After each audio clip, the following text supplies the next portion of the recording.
Maya Collins thought delivering food for tips was the worst her life could get until she collapsed at Seoul's most exclusive charity gala, drugged by strangers who knew secrets about her family's debts that she'd never told anyone. The arms that caught her belonged to Seo Jae-min, a man so dangerous that grown criminals whispered his name in back alleys, yet so tender that his first word to her was ours, a promise that would either save her life or destroy everything she'd fought to protect. What Maya didn't know was that her ex-boyfriend had sold her location to human traffickers. Her teenage sister was already being watched, and the Korean Mafia boss who rescued her had once failed to save the woman he loved from the exact same monsters now hunting Maya. In 5 days, she'd go from serving coffee to planning wars, from victim to voluntary bait, from falling apart to falling impossibly in love, with a man whose enemies would use her heart against him in the most brutal way imaginable. Subscribe and tell me in the comments, have you ever trusted someone whose past could get you killed? Rain hammered Seoul's empty streets as Maya Collins locked her delivery bike to the lamppost. Water dripped from her helmet onto cracked pavement. Her phone showed 3 missed calls from Evan. She deleted them without listening. The diner's neon sign buzzed pink against grey morning. Maya pushed through glass doors that rattled in their frames. Coffee steam fogged the windows. "You're early," Mrs. Kim said. She poured black coffee into a chipped mug. "Couldn't sleep." Maya wrapped cold fingers around the ceramic. The warmth felt good. Mrs. Kim slid a plate of rice across the counter. "Eat. You look thin." Maya's stomach clenched. She had eaten yesterday, maybe the day before. "I'm fine." "Your sister?" "School fees are due next week." Maya sipped the bitter coffee. "Hospital bill came yesterday too." Mrs. Kim's weathered face softened. "The delivery money helps." "Some." Maya checked her phone again. No new messages from Soojin.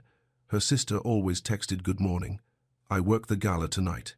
Extra pay." Rich people throwing money at causes. Mrs. Kim wiped the counter with slow circles.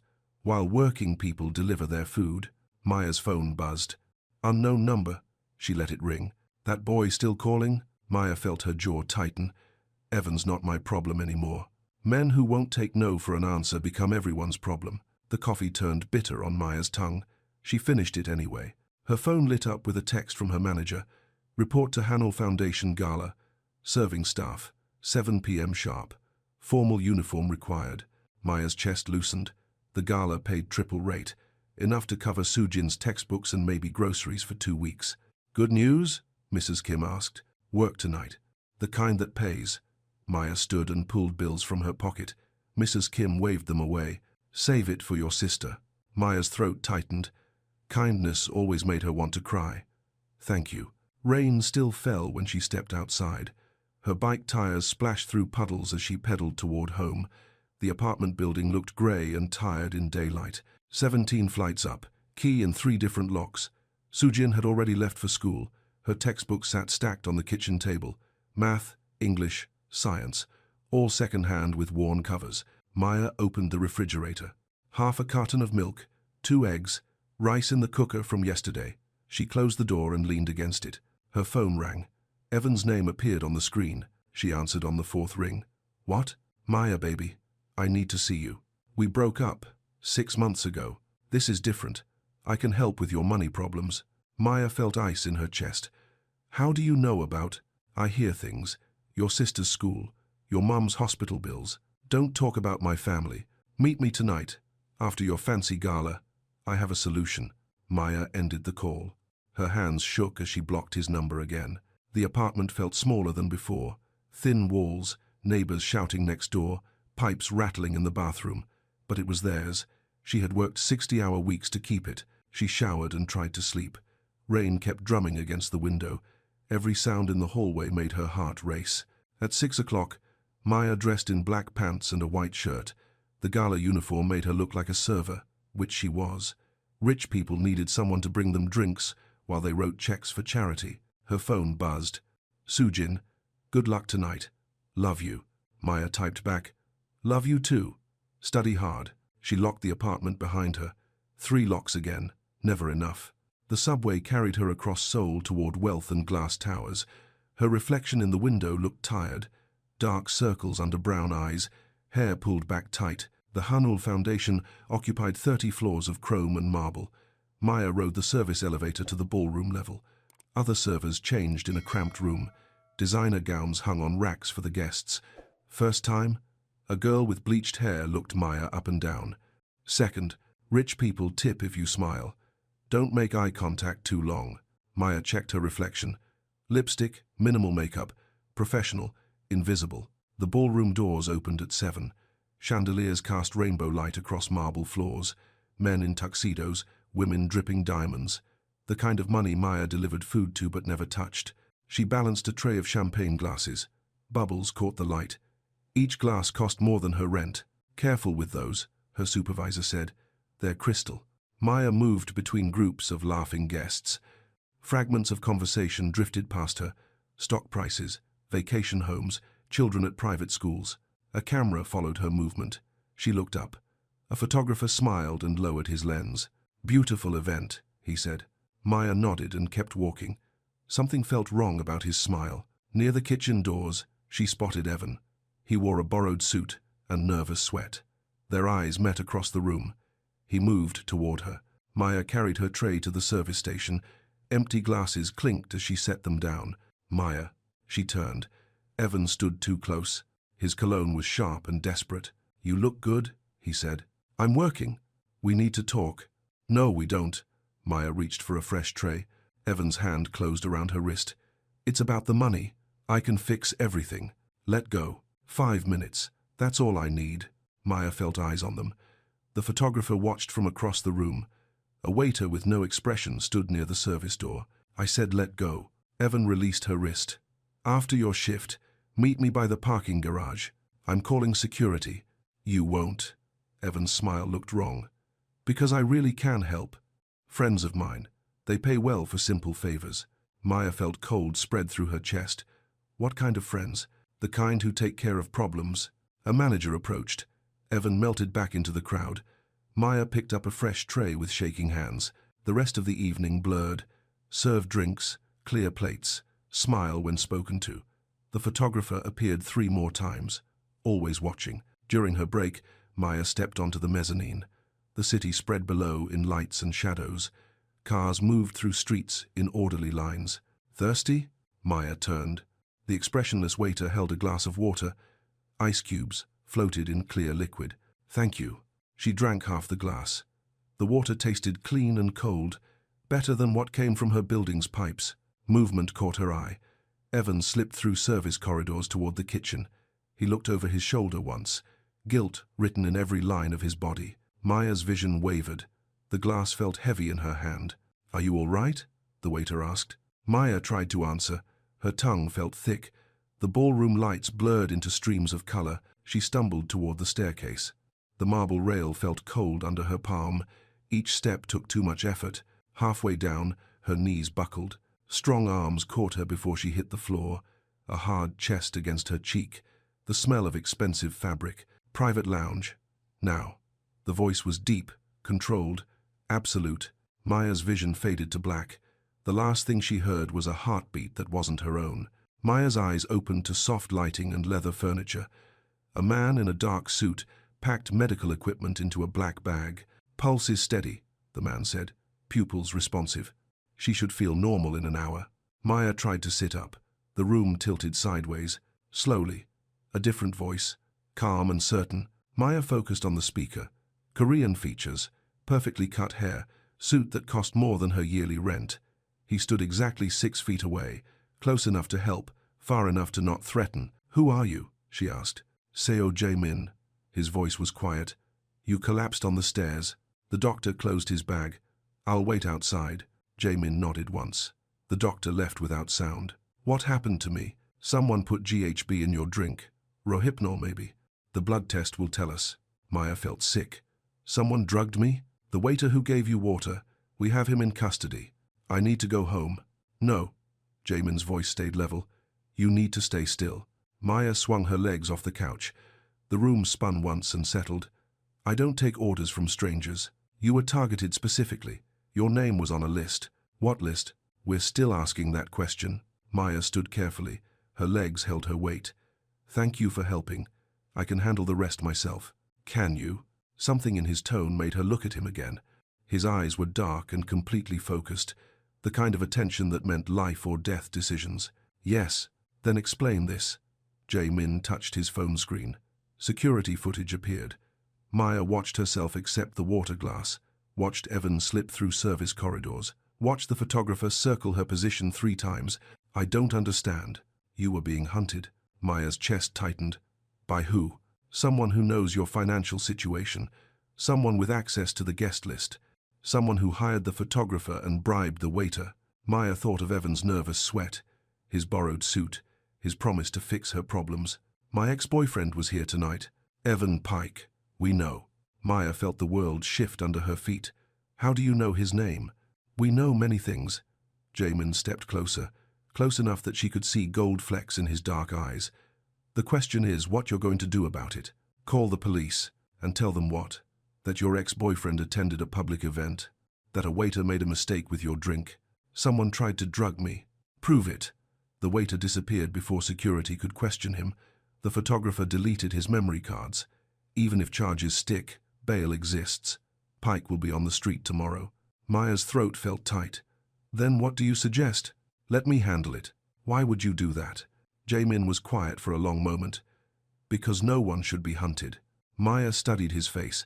Expensive clothes and careful posture, the kind of man who owned buildings instead of renting rooms in them. What do you want in return? Your safety. That's not an answer. It's the only answer I'm giving. Maya moved toward the door. I appreciate your help. I'll be careful. Will you? She stopped with her hand on the handle. Meaning? Pike knew about your sister's school fees, your mother's medical bills, your delivery routes and work schedule. Jae-min's voice stayed calm. How? Maya's blood went cold. She had never told Evan about the hospital debt. That information lived in locked files and bank statements. Someone's been watching you for weeks, Jae-min said. Tonight was supposed to end with you in a van. Tomorrow you would have woken up somewhere else. You're guessing. Am I? Maya turned the door handle. It didn't move. The lock is electronic, Jae-min said. For your protection. Let me out. In a moment, Maya felt trapped. The feeling made her angry. Anger was better than fear. Open the door or I'll scream. No one will come. Because they work for you? Because they respect my judgment. Maya faced him fully. Who are you really? Someone who keeps people safe. From what? From people like the ones who hired Pike. Maya's mouth went dry.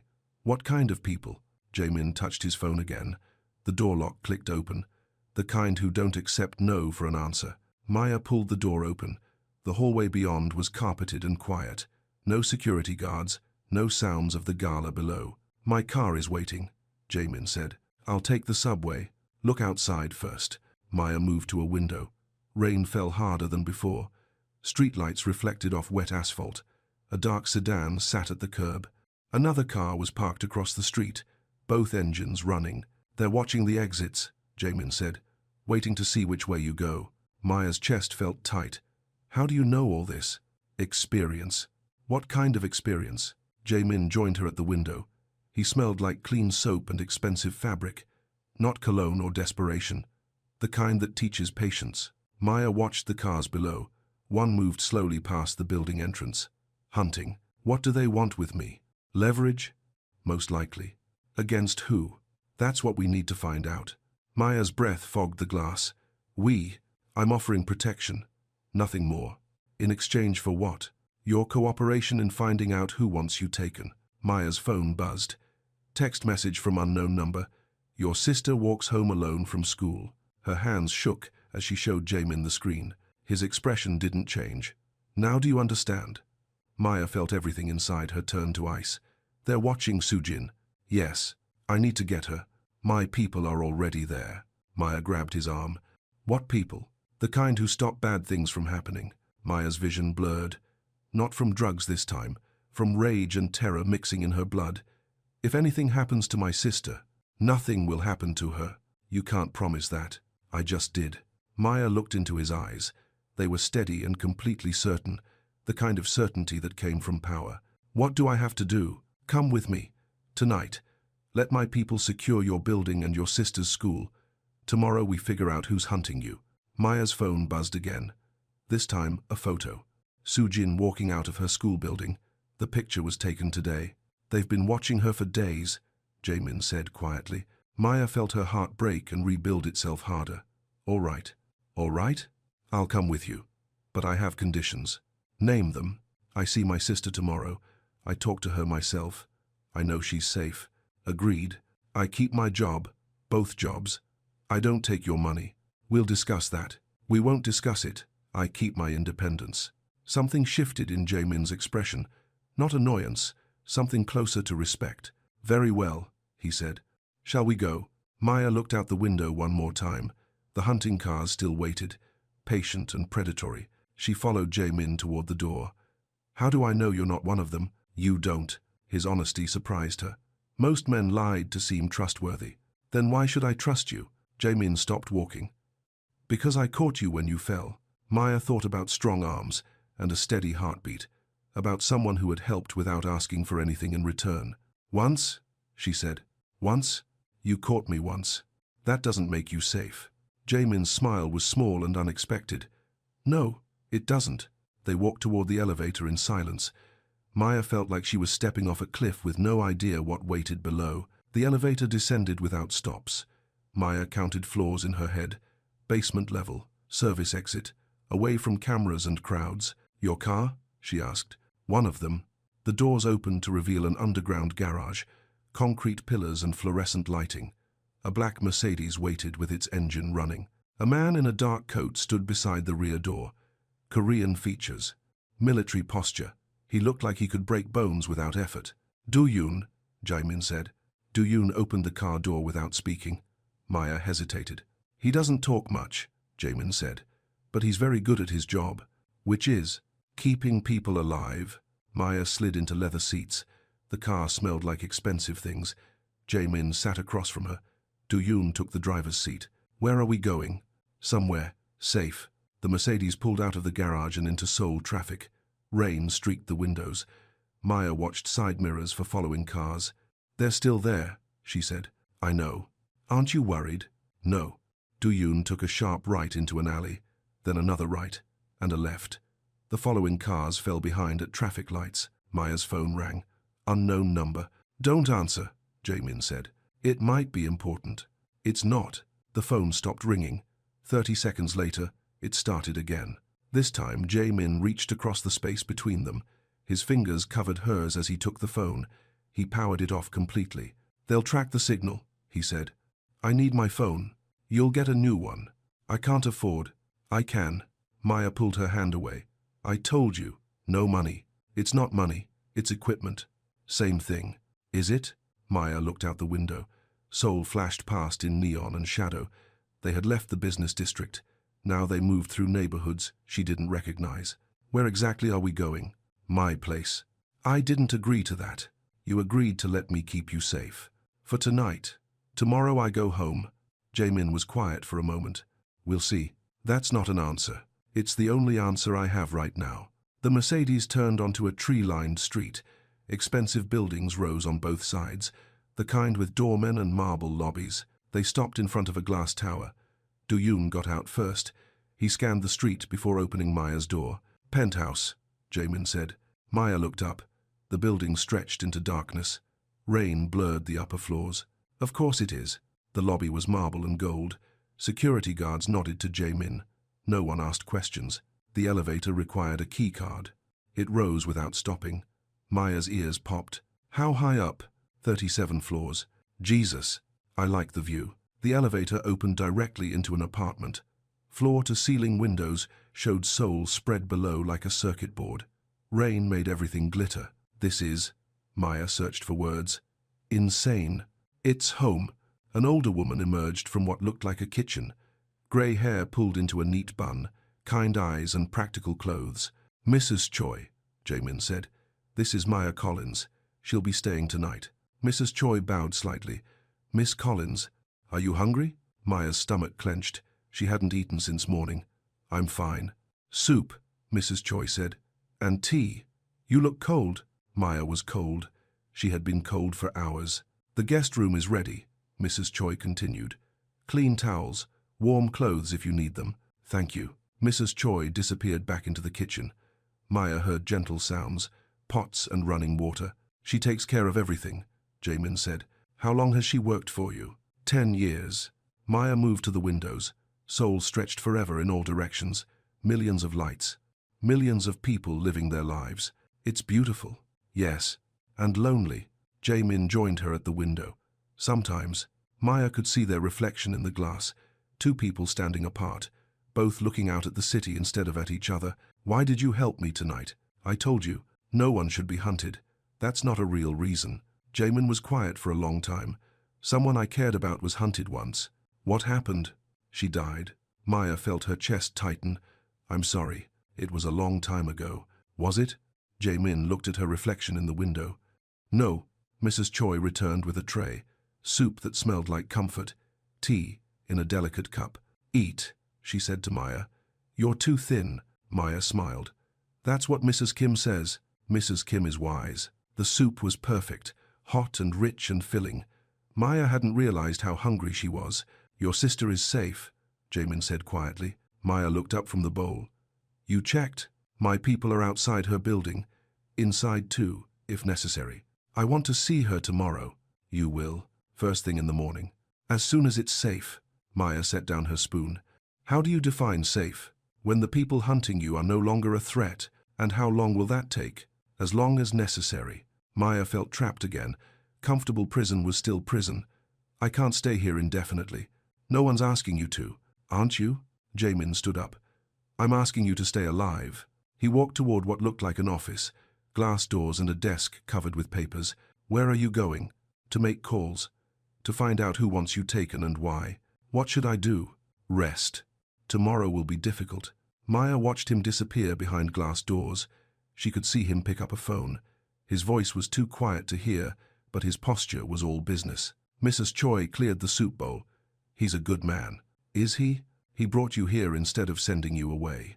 Maybe he has reasons. Everyone has reasons. Mrs. Choi smiled. His are better than most. Maya looked around the apartment. Expensive, everything. Art on the walls, books in multiple languages, but no photographs, no personal touches. Does he live here alone? Most of the time. What about the woman who died? Mrs. Choi's expression tightened. That was before my time. Maya heard sounds from the office, Jamin's voice getting sharper. Someone was getting orders.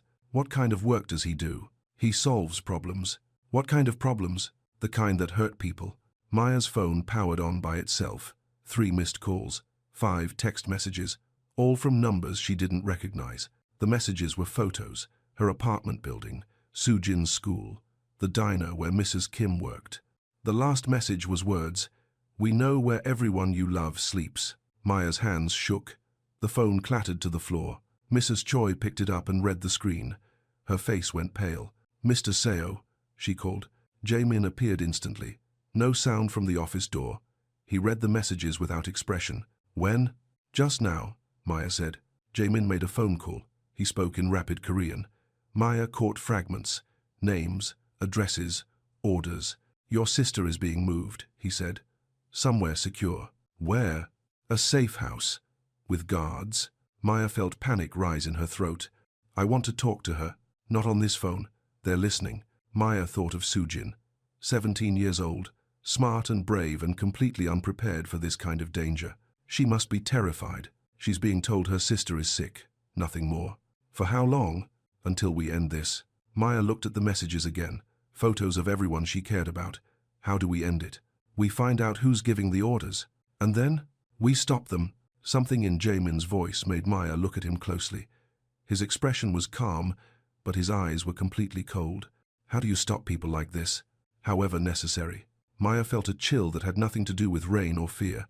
What does that mean? It means you sleep safely tonight. Jamin walked back to his office. Maya heard him making more calls. His voice was too quiet for words, but the tone was absolute authority. Mrs. Choi touched Maya's shoulder. "Your room is ready." Maya followed her down a hallway lined with art.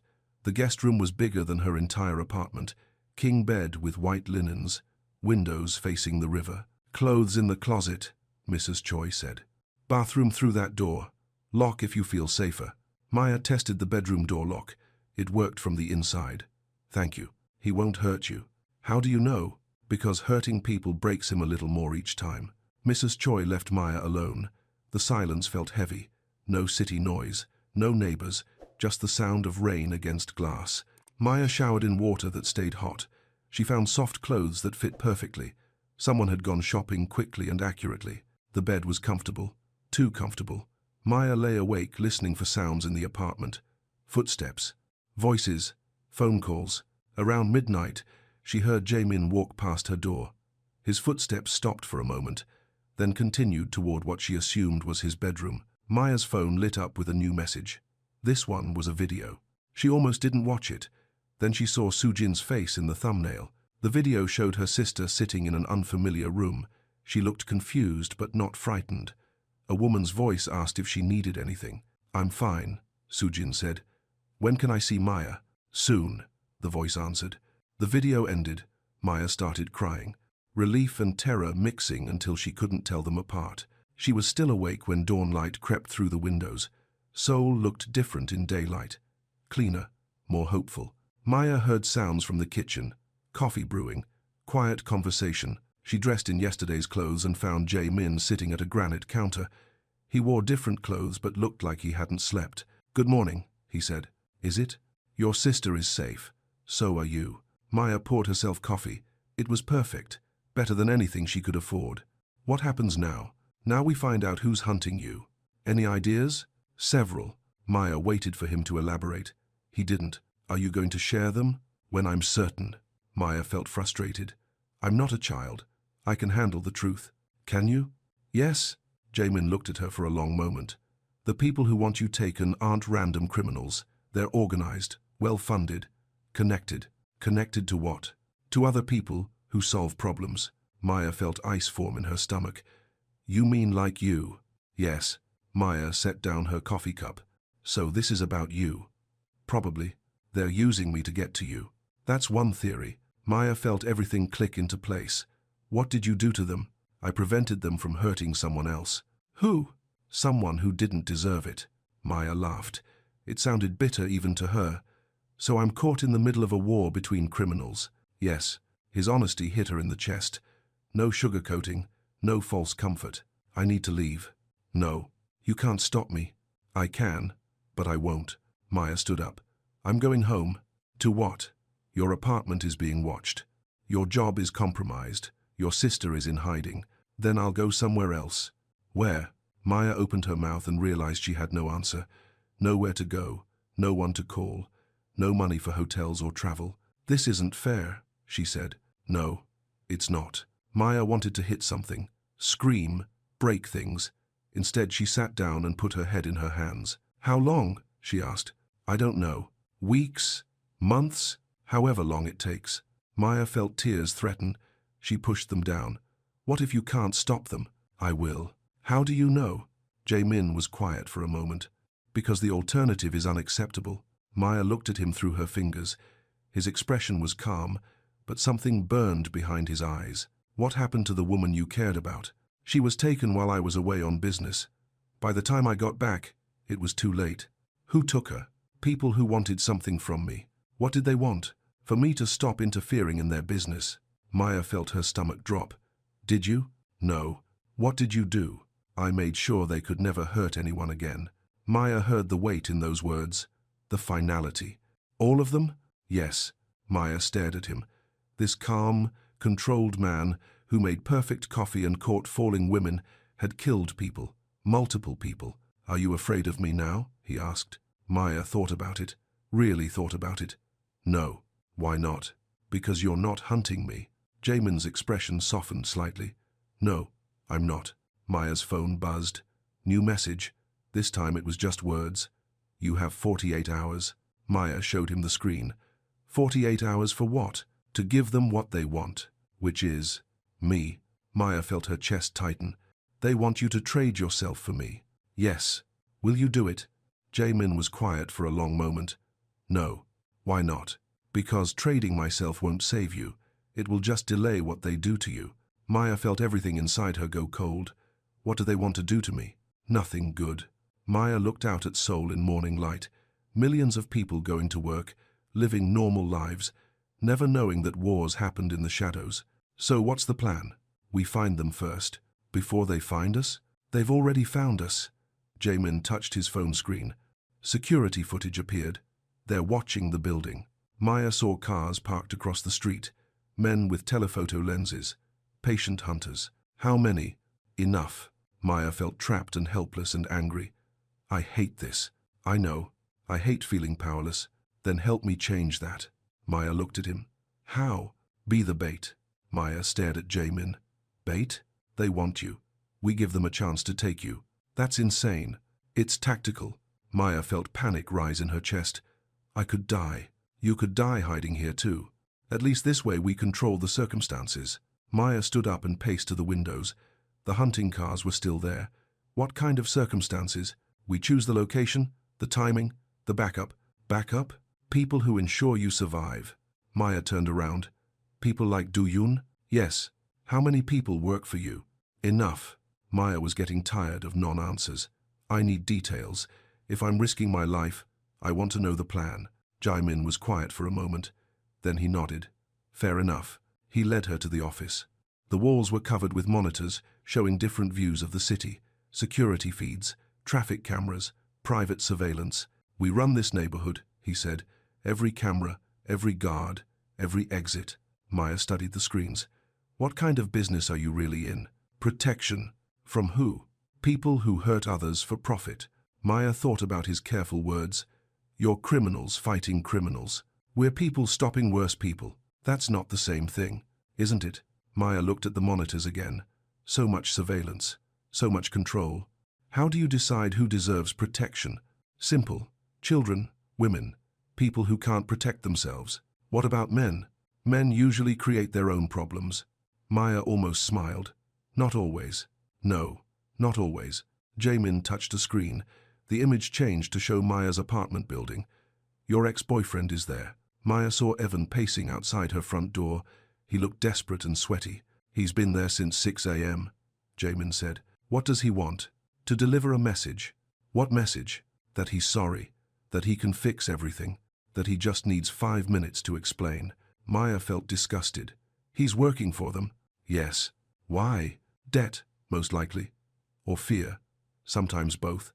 Maya watched Evan check his phone repeatedly. He used to be sweet. What changed? Money problems. Gambling. Then he started getting angry about everything. Did he hit you? Once. Jamin's expression didn't change, but something shifted in the air around him. What happened after he hit you? I left. Changed the locks. Blocked his number. And now he's here. Maya nodded. Following orders from people who want to hurt me. Yes. Maya studied the screen. Evan looked smaller than she remembered. Weaker. What happens to him when this is over? That depends on his choices. What do you mean? He can walk away, start over somewhere else, make different decisions. And if he doesn't, then his choices will have consequences. Maya heard the weight in those words. You'll kill him. I'll stop him from hurting people. Same thing. Sometimes. Maya moved away from the monitors. Too much surveillance made her feel trapped. What's the plan exactly? You go to work today. Act normal. Wait for them to make their move. At the diner? Too many civilians. Somewhere else. Where? We'll create an opportunity. Maya felt her stomach clench.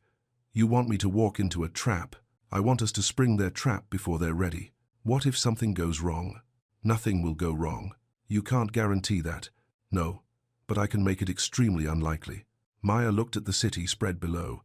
Normal people doing normal things. How many times have you done this? Which part? Used someone as bait. Jamin was quiet. Once before. What happened? She died. Maya felt cold spread through her chest. The woman you cared about. Yes, she agreed to be bait. It was her idea. Maya sat down hard. And you let her. I thought I could protect her. But you couldn't. No. Maya stared at him. Why are you telling me this? Because you deserve to know the risks. All of them? Yes. Maya felt everything inside her shake. What else haven't you told me? Jamin sat across from her. The people hunting you don't just want leverage. They want revenge. Against you? Yes. For what? For destroying their previous operation. What kind of operation? Human trafficking. Maya felt sick. Girls like me? Girls like everyone. Maya's hands shook. How many? We saved 43. Too late for 7 others. Maya closed her eyes. Jesus, these are not people who forgive or forget. Maya opened her eyes and looked at him. So this was always about revenge. Probably. They're going to kill me no matter what. They're going to try. And you think being bait will save me? I think it's the only chance we have. Maya stood up and paced again. There has to be another way. Name it. Maya opened her mouth and realized she couldn't. No money for running, no connections for hiding, no skills for fighting. I need to think. How long? An hour. You have 30 minutes. Why? Because they're moving up their timeline. Jamin touched the monitor. New footage appeared. More cars, more men, all converging on the neighborhood. They're planning something for today, he said. How do you know? Experience. Maya counted the vehicles on screen. 6 that she could see. How many people is that? 20, maybe 30. Against how many of yours? Fewer. Maya felt panic claw at her throat. We're outnumbered. Numbers don't always matter, don't they? Not if you have better intelligence, better position, better motivation. What's our motivation? Keeping you alive. What's theirs? Getting paid. Maya thought about that. People fight harder for money than principle, usually, but not always. Maya looked at the screens again. So many hunters, all focused on her. 30 minutes? 29 now. Maya felt time crushing down on her. I need to call my sister. Not safe. I need to know she's okay. Jamin touched his phone. Video call connected. Sujin appeared on the screen. She looked tired but unharmed. Maya, are you sick? They said you were sick. Maya felt tears threaten. I'm fine. Are you okay? I'm fine too. But I want to come home. Soon. I promise. When? Maya looked at Jamin. He held up one finger. One day, maybe. Tomorrow, Maya said. Maybe the day after. What's wrong? You look scared. Maya forced a smile. Just tired. Study hard, okay? I love you. I love you too. The call ended. Maya wiped her eyes. She's really safe? Maya asked. As safe as possible. What does that mean? It means my best people are watching her. Maya nodded. Okay. Okay? I'll be your bait. Jamin studied her face. Are you certain? No. But I'll do it anyway. Why? Maya looked at the hunting cars on the monitor. Because hiding didn't save your fiancé. Something shifted in Jamin's expression. Pain and old guilt, mixed with something that might have been hope. This is different, he said. How?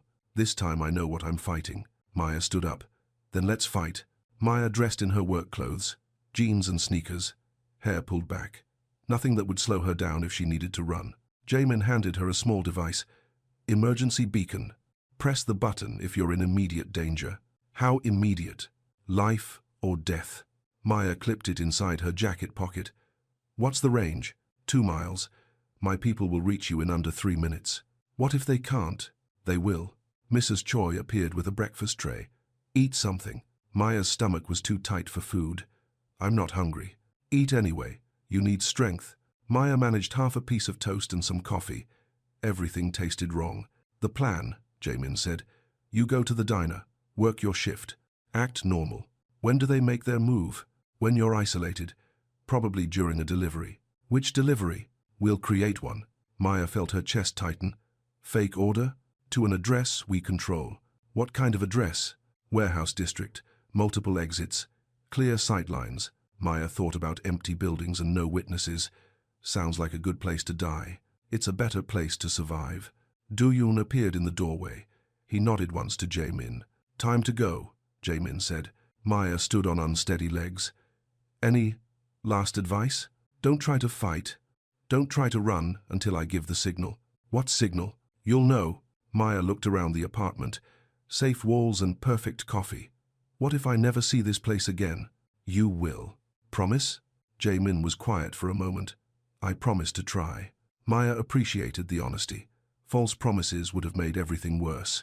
The elevator descended to the parking garage. Maya's legs felt weak. Fear and adrenaline made everything too bright.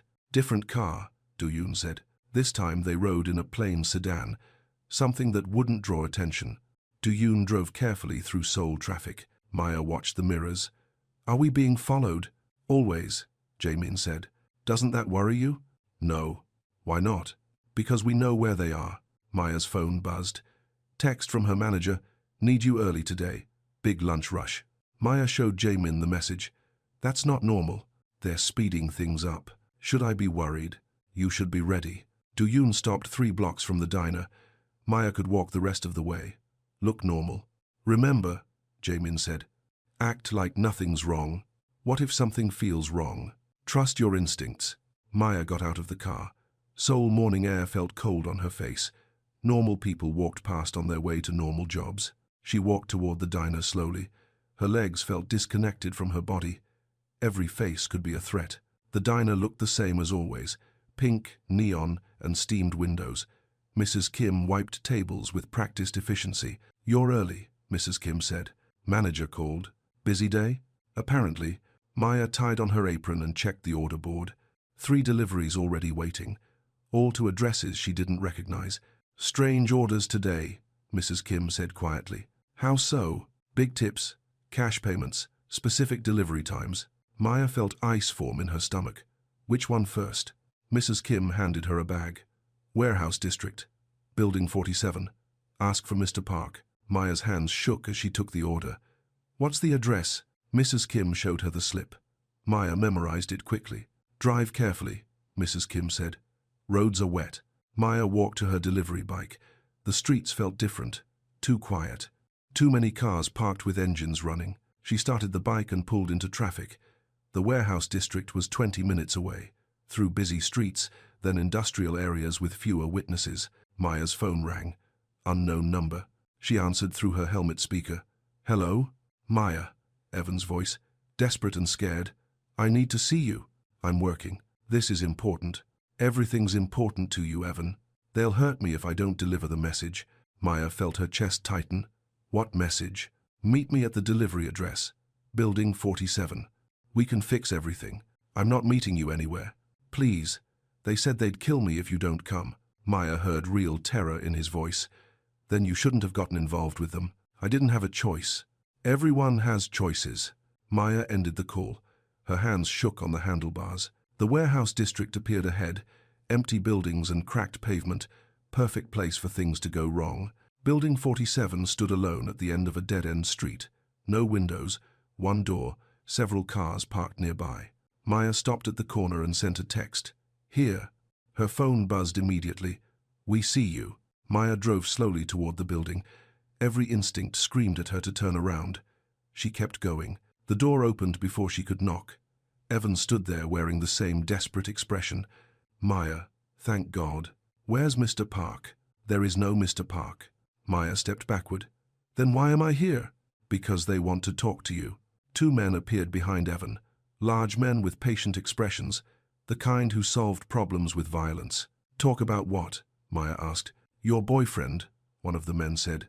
Ex-boyfriend, the Korean. Maya felt her heart race. I don't know what you mean. Co Jaemin.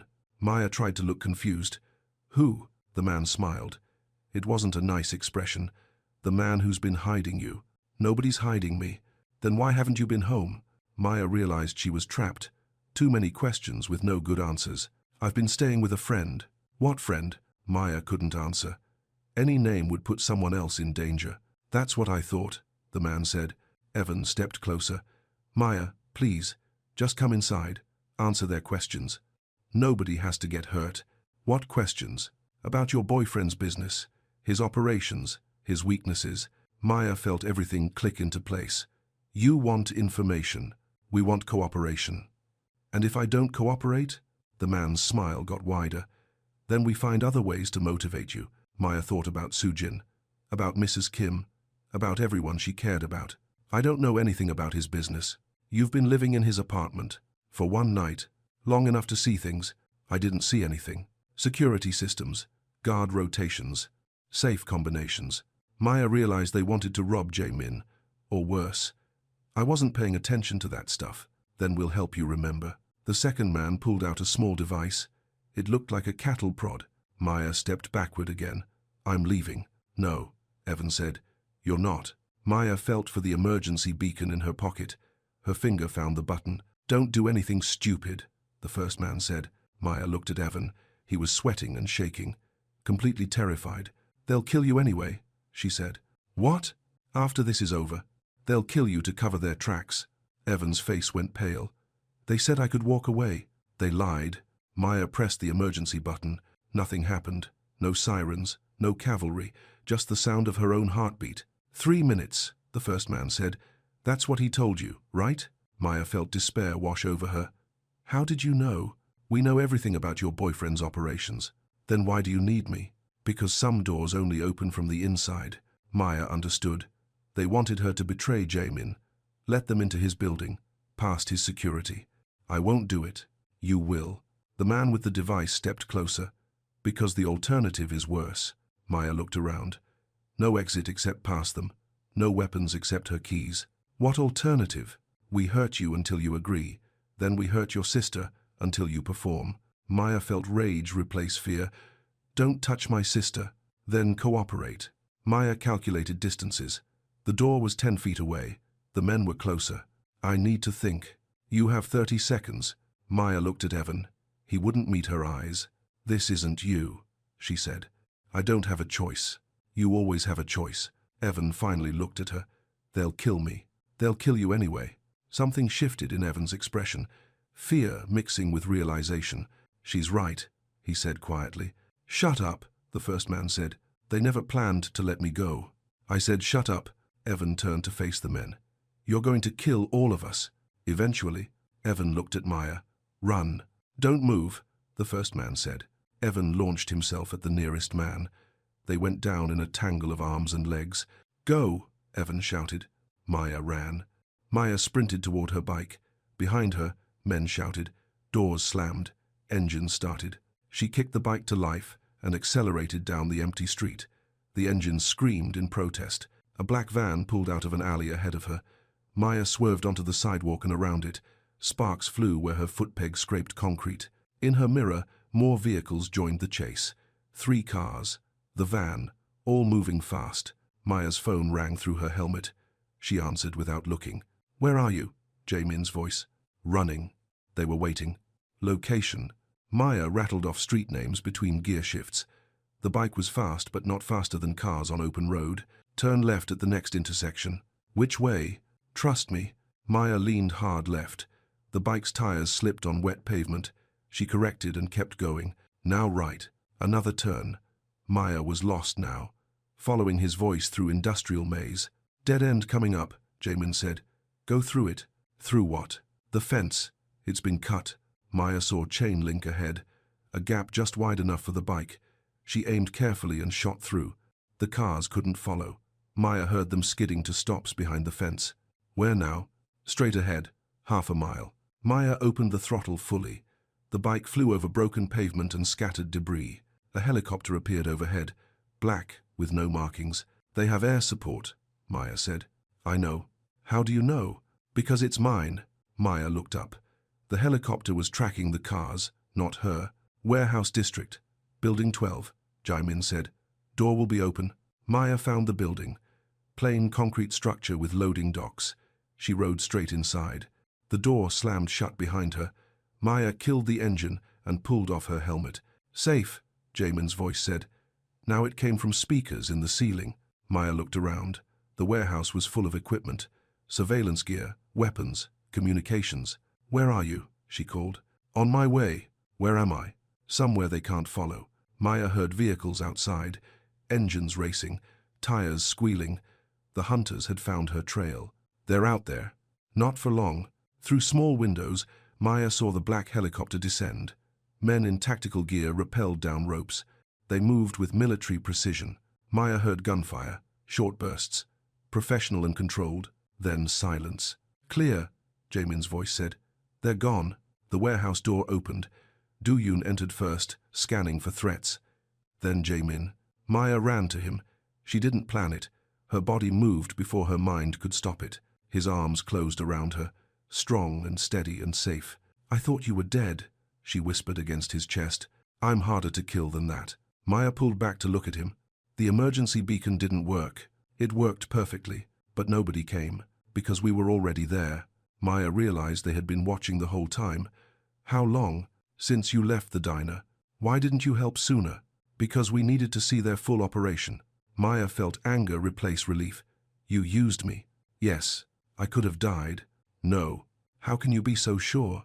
Because we had snipers on every roof, surveillance on every exit, jamming on all their communications. Maya stared at him.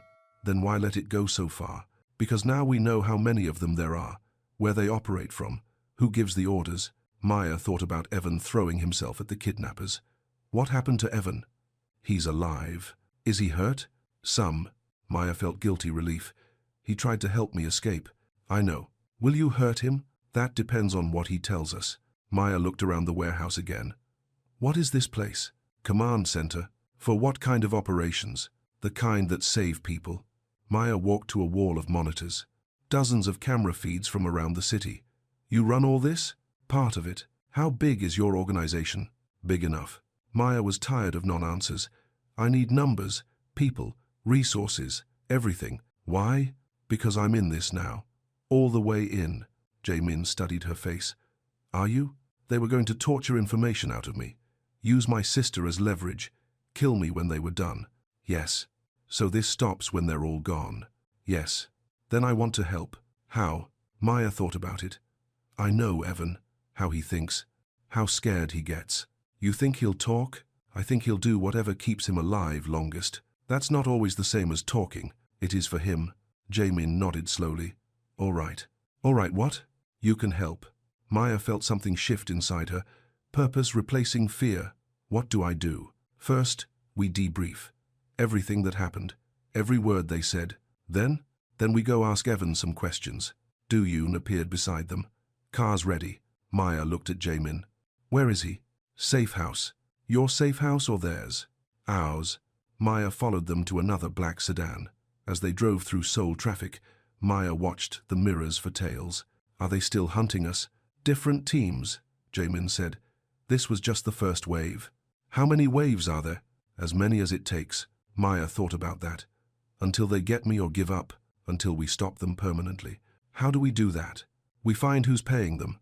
And then? We make the payments stop. Maya heard the implication. By killing whoever's in charge. If necessary. The car pulled into an underground garage. Maya counted 3 other vehicles. All expensive. All dark-colored. They took an elevator to the 5th floor. The safe house looked like a normal apartment. Furniture, kitchen, television playing news. Except for the man tied to a chair in the living room. Evan looked up when they entered. His face was bruised but not badly beaten.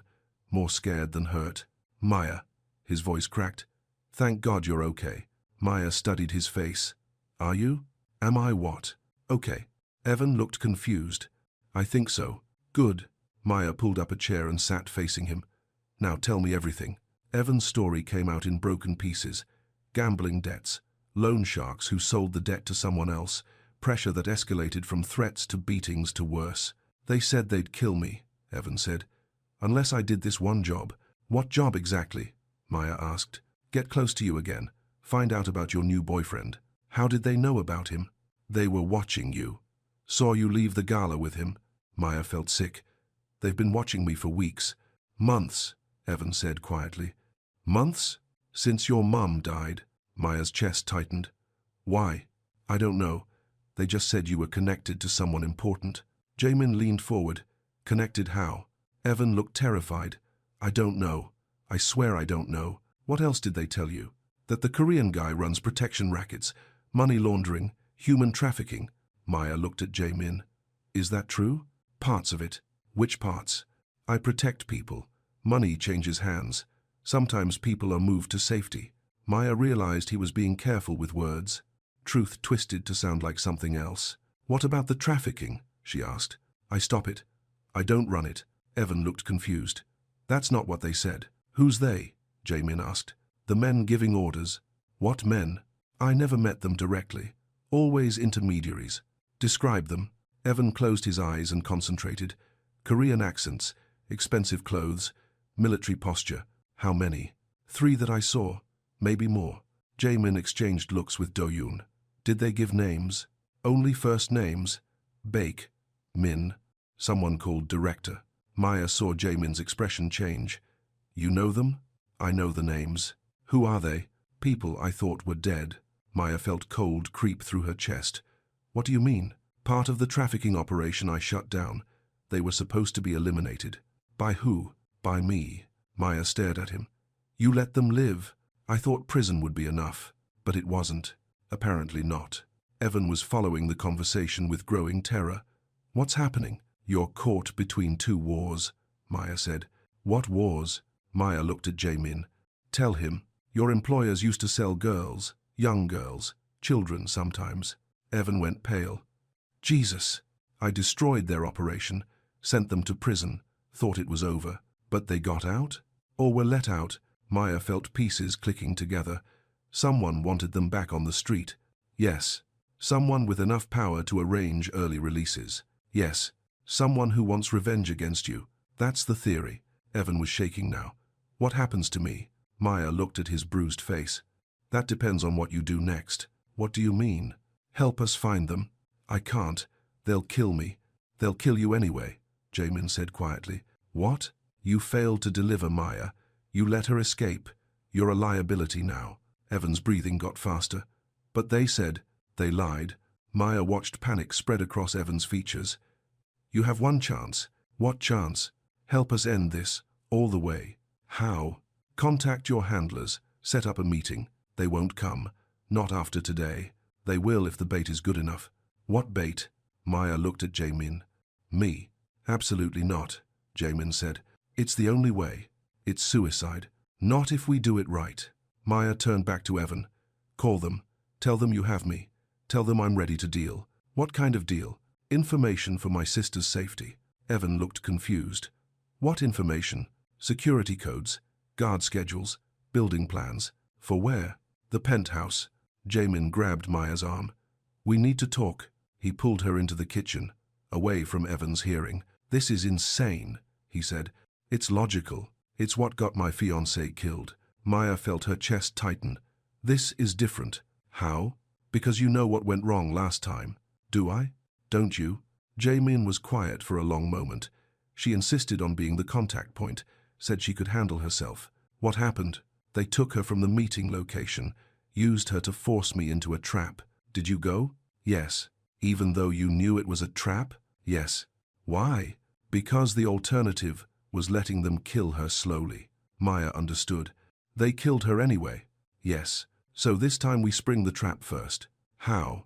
By making them think they've won. Maya outlined her plan. Use Evan to arrange a meeting. Let them think she was cooperating. Lead them into prepared ground. Too many variables, Jae-min said. All plans have variables. Not this many. Then we control the ones we can. Maya moved back to the living room. Evan sat, slumped in his chair. Call them, she said.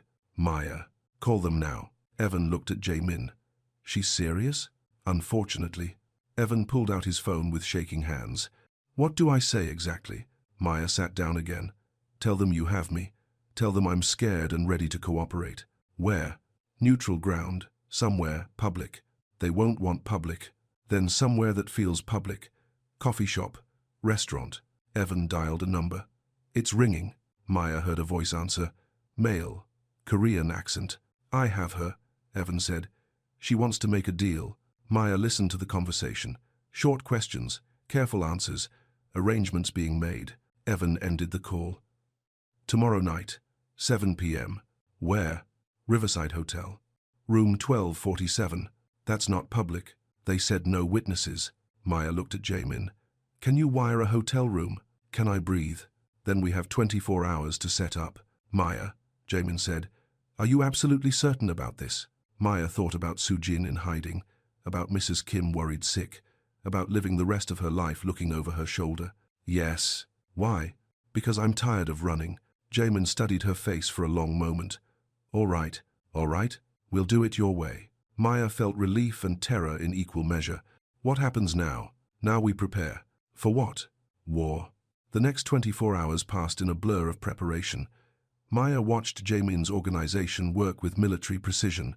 Do-yoon disappeared for hours and returned with building plans. Every floor, every exit, every ventilation shaft. Other men arrived and left without introduction. They carried equipment in unmarked cases, weapons, electronics, things Maya didn't recognize. How many people work for you? Maya asked. Enough, Jae-min said. That's not an answer. It's the only answer you need. Maya realized she was seeing only a small piece of something much larger. Is this your whole organization? This is the sole operation. There are others? Busan, Daegu, international partnerships. Maya tried to wrap her mind around the scale. What do you call yourselves? We don't. Everyone has a name. Names create vulnerabilities. Maya watched technicians install surveillance equipment in a mock hotel room. They worked without talking, every movement practiced. When did this start? She asked. For me? 10 years ago. What happened 10 years ago? I watched someone die who shouldn't have. Your fiancé? Before her, a girl in Busan, 14 years old. Maya felt her chest tighten. Trafficked? Sold by her father to pay gambling debts. What happened to her? She died trying to escape. Maya saw the weight in his expression. You tried to help her? I was too late. Like with your fiancé? Yes. Maya understood now. You're trying to save everyone you couldn't save before. Something like that. Does it work? Sometimes. And when it doesn't, I try harder. Maya watched him review building plans for the 100th time. When did you sleep last? Sleep is optional. No, it's not. Tonight it is. Maya realized he was terrified of making another mistake. Another woman dying because of his choices. This isn't your fault, she said. Isn't it? I chose this. You didn't force me. I could stop you. Could you? Jaemin looked at her. Yes, but you won't. No. Why not? Because you're right. Running doesn't solve anything. Maya felt something shift between them. Understanding, maybe. Or trust. What's the real plan? She asked. You meet with them. Stall for time. We move in. How long do I need to stall? 3 minutes minimum. And if something goes wrong, nothing will go wrong. You can't know that. I can prevent it. How? Jaemin showed her the surveillance feeds. Camera angles covering every approach. We'll see them coming. What if they're already there? They won't be. How do you know? Because we'll be there first. Maya studied the screens. Where will you be exactly? Close enough. That's not specific enough. Jaemin touched the screen. Adjacent rooms, floors above and below, rooftop across the street. Snipers? If necessary. Maya felt the weight of violence surrounding her. How many people might die tomorrow? As few as possible, but some will die. Probably. Maya thought about that. Are you comfortable with killing? No. But you do it anyway, when necessary. How do you decide what's necessary? Simple question. Will more people die if I do nothing? Maya nodded. And tomorrow? Tomorrow they'll keep coming until they're stopped permanently. All of them? All of them. Maya realized she was asking Jaemin to start a war. Is there any other way? Name it. Maya opened her mouth and couldn't. No police force could handle organized crime at this level. No government agency would move fast enough. I can't. Neither can I. Maya looked at the mock hotel room. Technicians were finishing their work. Cameras hidden in light fixtures. Microphones in electrical outlets. Show me what I need to do. For the next 2 hours, they rehearsed. Maya practiced stalling tactics, asking questions, requesting clarification, anything to buy time. Remember, Jaemin said, you're scared, confused, overwhelmed. I am scared. Use it. Let them think you're breaking down. Maya nodded. What if they want proof? Building plans or security codes? Give them these. Jaemin handed her a folder. False information that looked real. Fake. Mostly. What parts are real? Enough to seem credible, not enough to matter. Maya memorized the fake codes and schedules. What if they test them? They won't have time. Because you'll move in. Because they'll be dead. Maya felt cold spread through her chest. All of them? All of them. What about witnesses? Hotel staff? There won't be any. Maya realized the hotel was probably compromised, owned or controlled by someone in Jaemin's network. How long have you been planning this? Since they took you yesterday. That fast? We don't waste time. Maya looked at the surveillance feeds again. What if I freeze up? You won't. How do you know? Because you're stronger than you think. I don't feel strong. Strength isn't what you feel. It's what you do when feeling strong isn't an option. Maya thought about that. Is that what you told your fiancé? No. What did you tell her? That I loved her, that I'd protect her, that nothing would go wrong. Maya heard the regret in his voice. But something did go wrong. Everything went wrong. Because you believed you could control everything? Yes. And now? Now I know I can't control everything. Just enough. Maya felt something shift inside her. What changed? You. How? You're choosing this with open eyes. She chose it, hoping for the best. Maya understood the difference. Hope can be dangerous. Hope without preparation is suicide. And with preparation, it's victory. Maya looked around the room. Armed men, surveillance equipment, battle plans. This feels like preparation. It is. Then I guess we hope for victory. No, Jamin said. We plan for it. Night fell over Seoul. Maya tried to sleep and couldn't. Every sound made her heart race. Around midnight, she found Jamin on the balcony. He stood perfectly still, watching the city. Can't sleep either, she asked. Sleep is overrated. Maya joined him at the rail. Are you nervous? Always. It doesn't show. Practice. They stood in comfortable silence. The city spread below them in lights and shadows. What happens after tomorrow? Maya asked. Assuming we survive. Assuming we survive. Your sister comes home. You go back to work. Life returns to normal. And you? I find the next person who needs help. Maya thought about that. Don't you ever want normal life? I had normal life once. When? Before the girl in Busan died. What was it like? Boring. Maya almost smiled. Do you miss boring? Sometimes, but not enough to go back. No, Maya understood. Some lines, once crossed, couldn't be uncrossed. Do you think I'll be able to go back? Do you want to? Maya considered the question seriously. I don't know. Then don't decide tonight. When? After you see how tomorrow feels. Maya nodded. Will you stay in Seoul? For a while. Near me? If you want. Maya felt her chest tighten. I might want that. Might? Probably. Good. They stood quietly for another moment. Then Jamin spoke. Maya? Yes? Whatever happens tomorrow, you need to know something. What? You're the bravest person I've ever met. Maya felt tears threaten. I'm terrified. That's what makes it brave. Maya looked at him. Really looked. What if I get you killed? You won't. But what if I do? Then it will have been worth it. Why? Because some things are worth dying for. Like what? Like keeping monsters away from people who don't deserve them. Maya felt something break open inside her chest. Is that what I am? Someone who doesn't deserve monsters? Yes. What about you? What about me? Do you deserve them? Jamin was quiet for a long time. I used to think so. And now? Now I think maybe nobody deserves them. Maya reached across the space between them. Her hand found his on the rail. Tomorrow we stop the monsters? Tomorrow we stop the monsters. Maya squeezed his fingers. Together? Together. They stayed like that until dawn. Two people standing against the dark, preparing for war. Maya dressed carefully for the meeting. Dark jeans, running shoes. Nothing that would restrict movement. The fake documents felt heavy in her jacket pocket. Last chance to change your mind, Jamin said. I'm not changing my mind, even if I order you to. Maya looked at him. You don't give me orders. I could start. You could try. Something shifted in his expression. Not quite a smile, but close. Stubborn. Determined. Same thing. Maya checked her reflection. She looked scared and tired. Perfect for someone about to betray everything for her sister's safety. The wire, Du-Yoon said. Maya lifted her shirt. Du-Yoon taped a transmitter to her ribs. The device was smaller than a coin. Range? Maya asked. 2 miles, Jamin said. We'll hear everything. What if they search me? They won't find it. You're sure? It's designed to look like a medical device. Maya pulled her shirt down. The wire felt strange against her skin. What's my signal if things go wrong? Say the word textbook. Why textbook? It's not a word that comes up in normal conversation. Maya nodded. How long do I need to keep them talking? 3 minutes minimum. 5 would be better.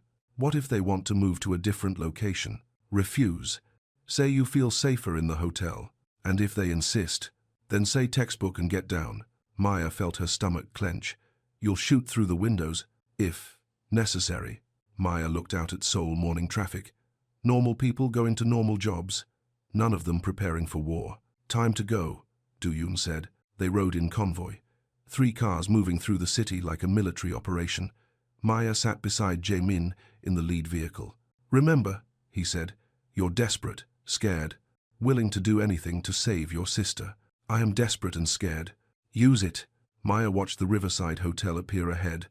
30 floors of glass and steel, expensive cars in the circular drive. They chose well, Jae-min said. Why?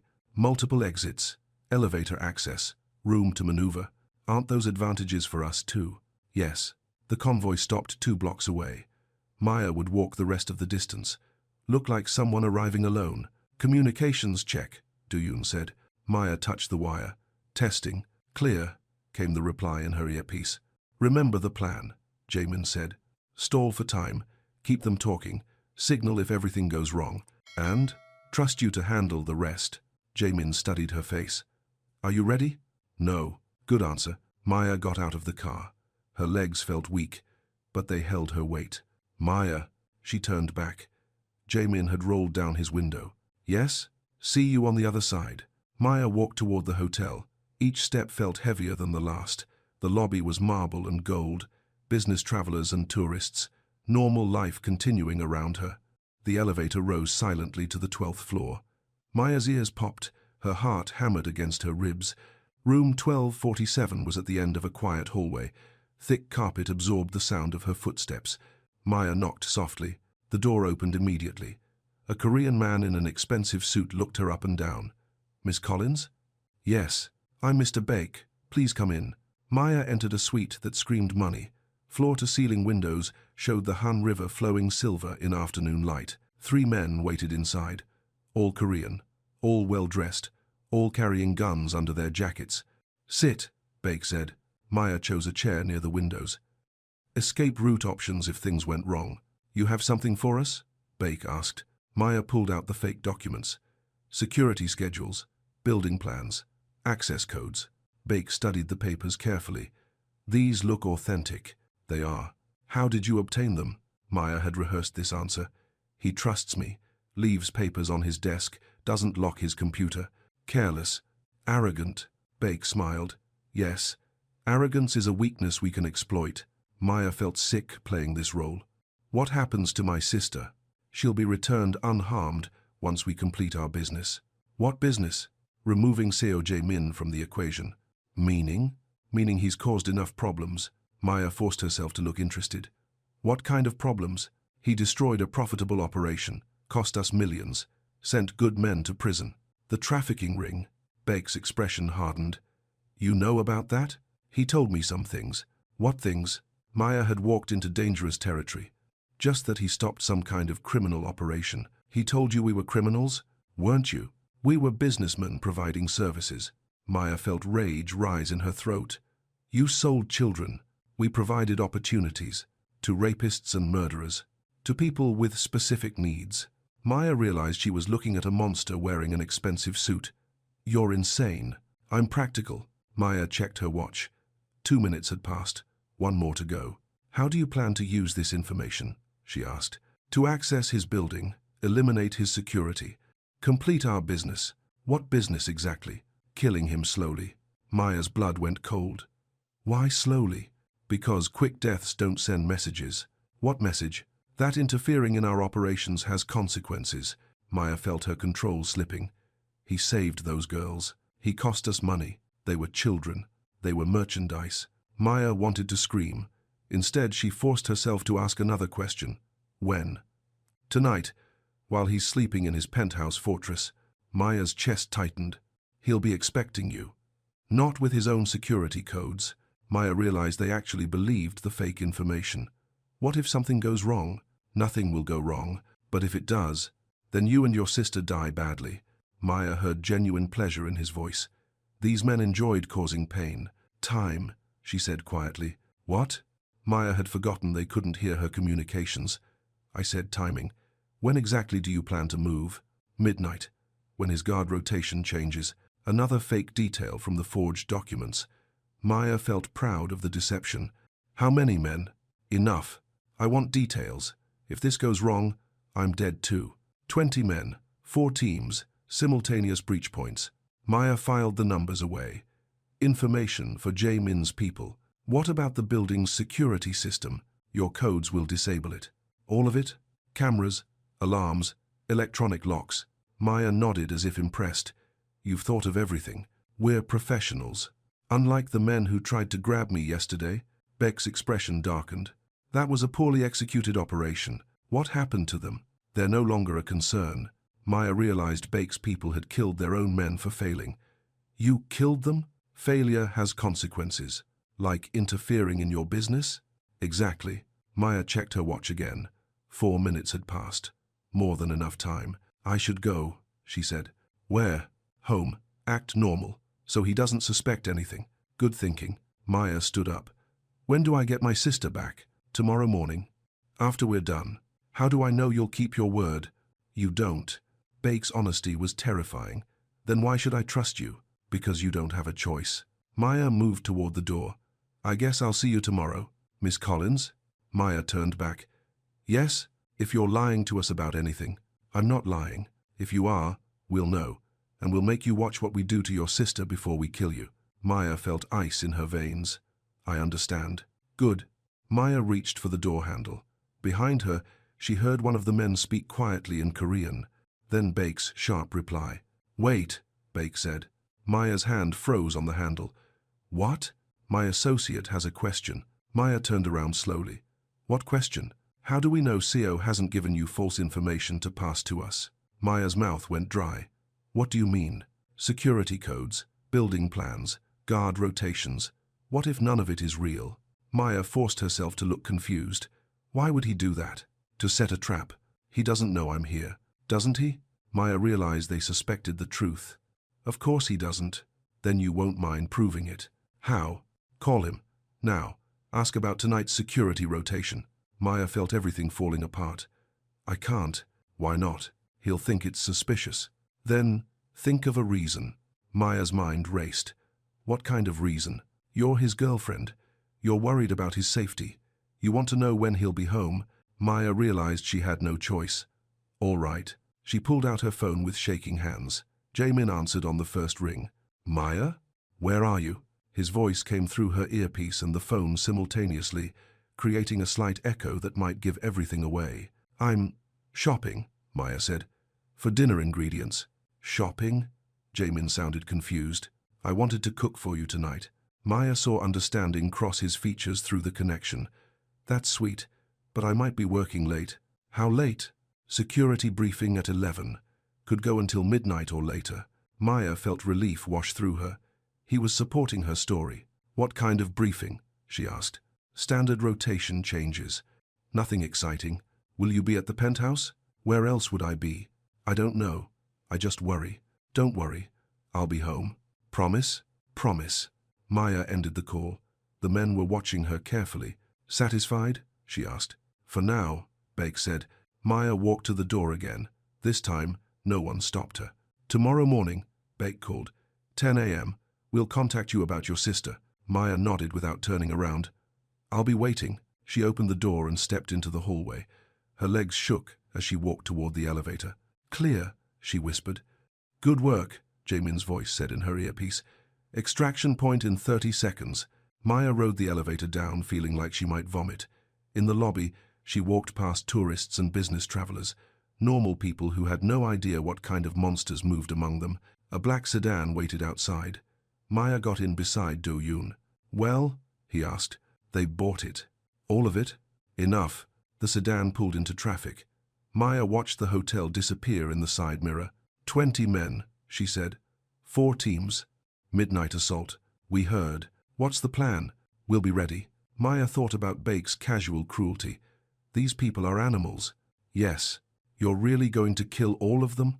All of them. Maya felt something hard settle in her chest. Good. Do-yoon looked at her in the rearview mirror. You mean that? Every word. They returned to the warehouse command center.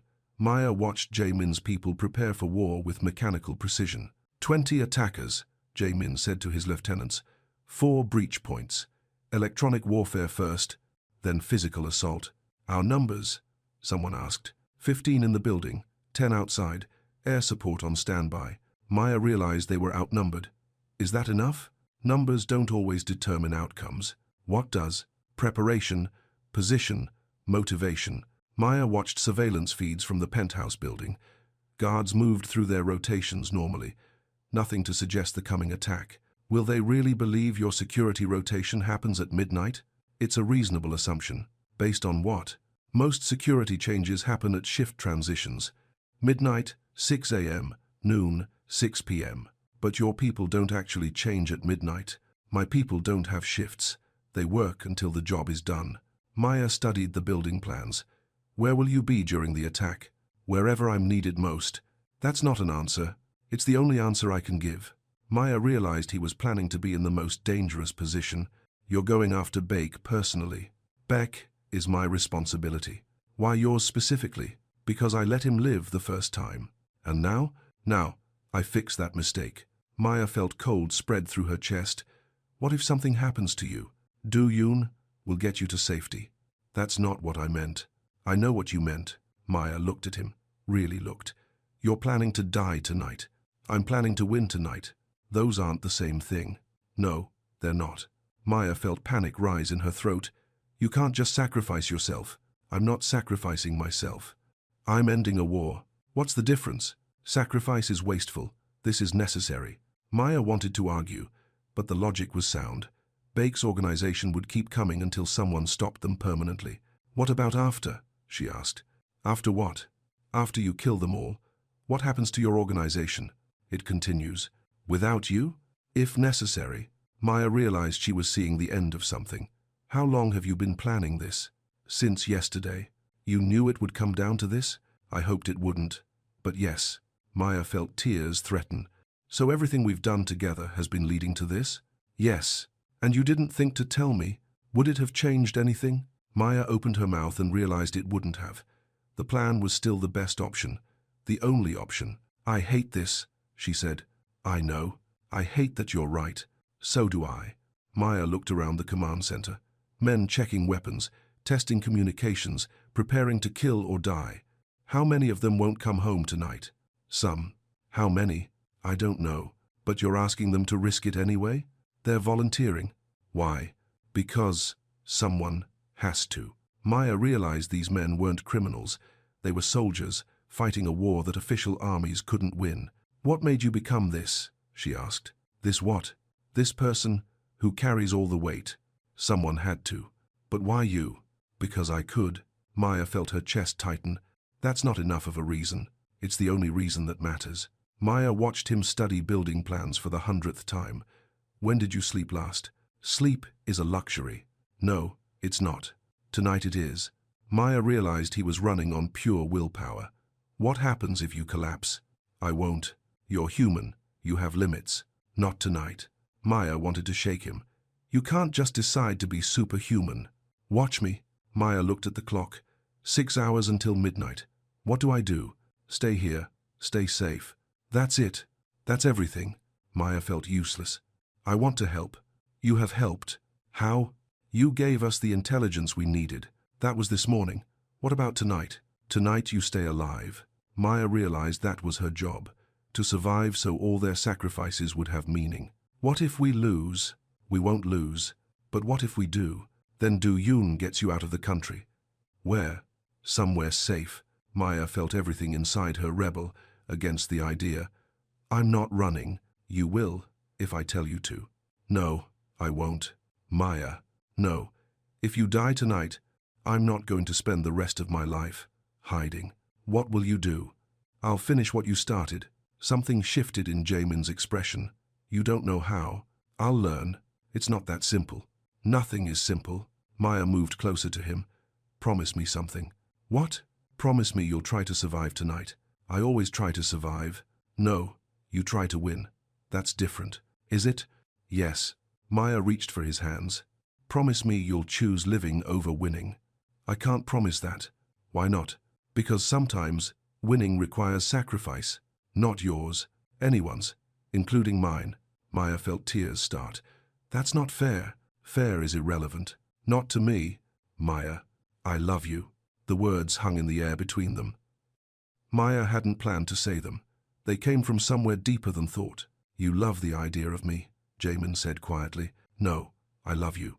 The real you. The man who catches falling women and keeps monsters away from children. That man might die tonight. Then don't let him. Maya pulled his hands to her chest. Find a way to win and live. I'll try. Promise? I promised to try. It wasn't enough, but it was what she could get. Maya kissed him. Soft and desperate and full of everything she couldn't say. He kissed her back. For just a moment, the weight of the world disappeared. When they separated, Maya could see the war in his eyes. Love fighting duty, heart fighting mind.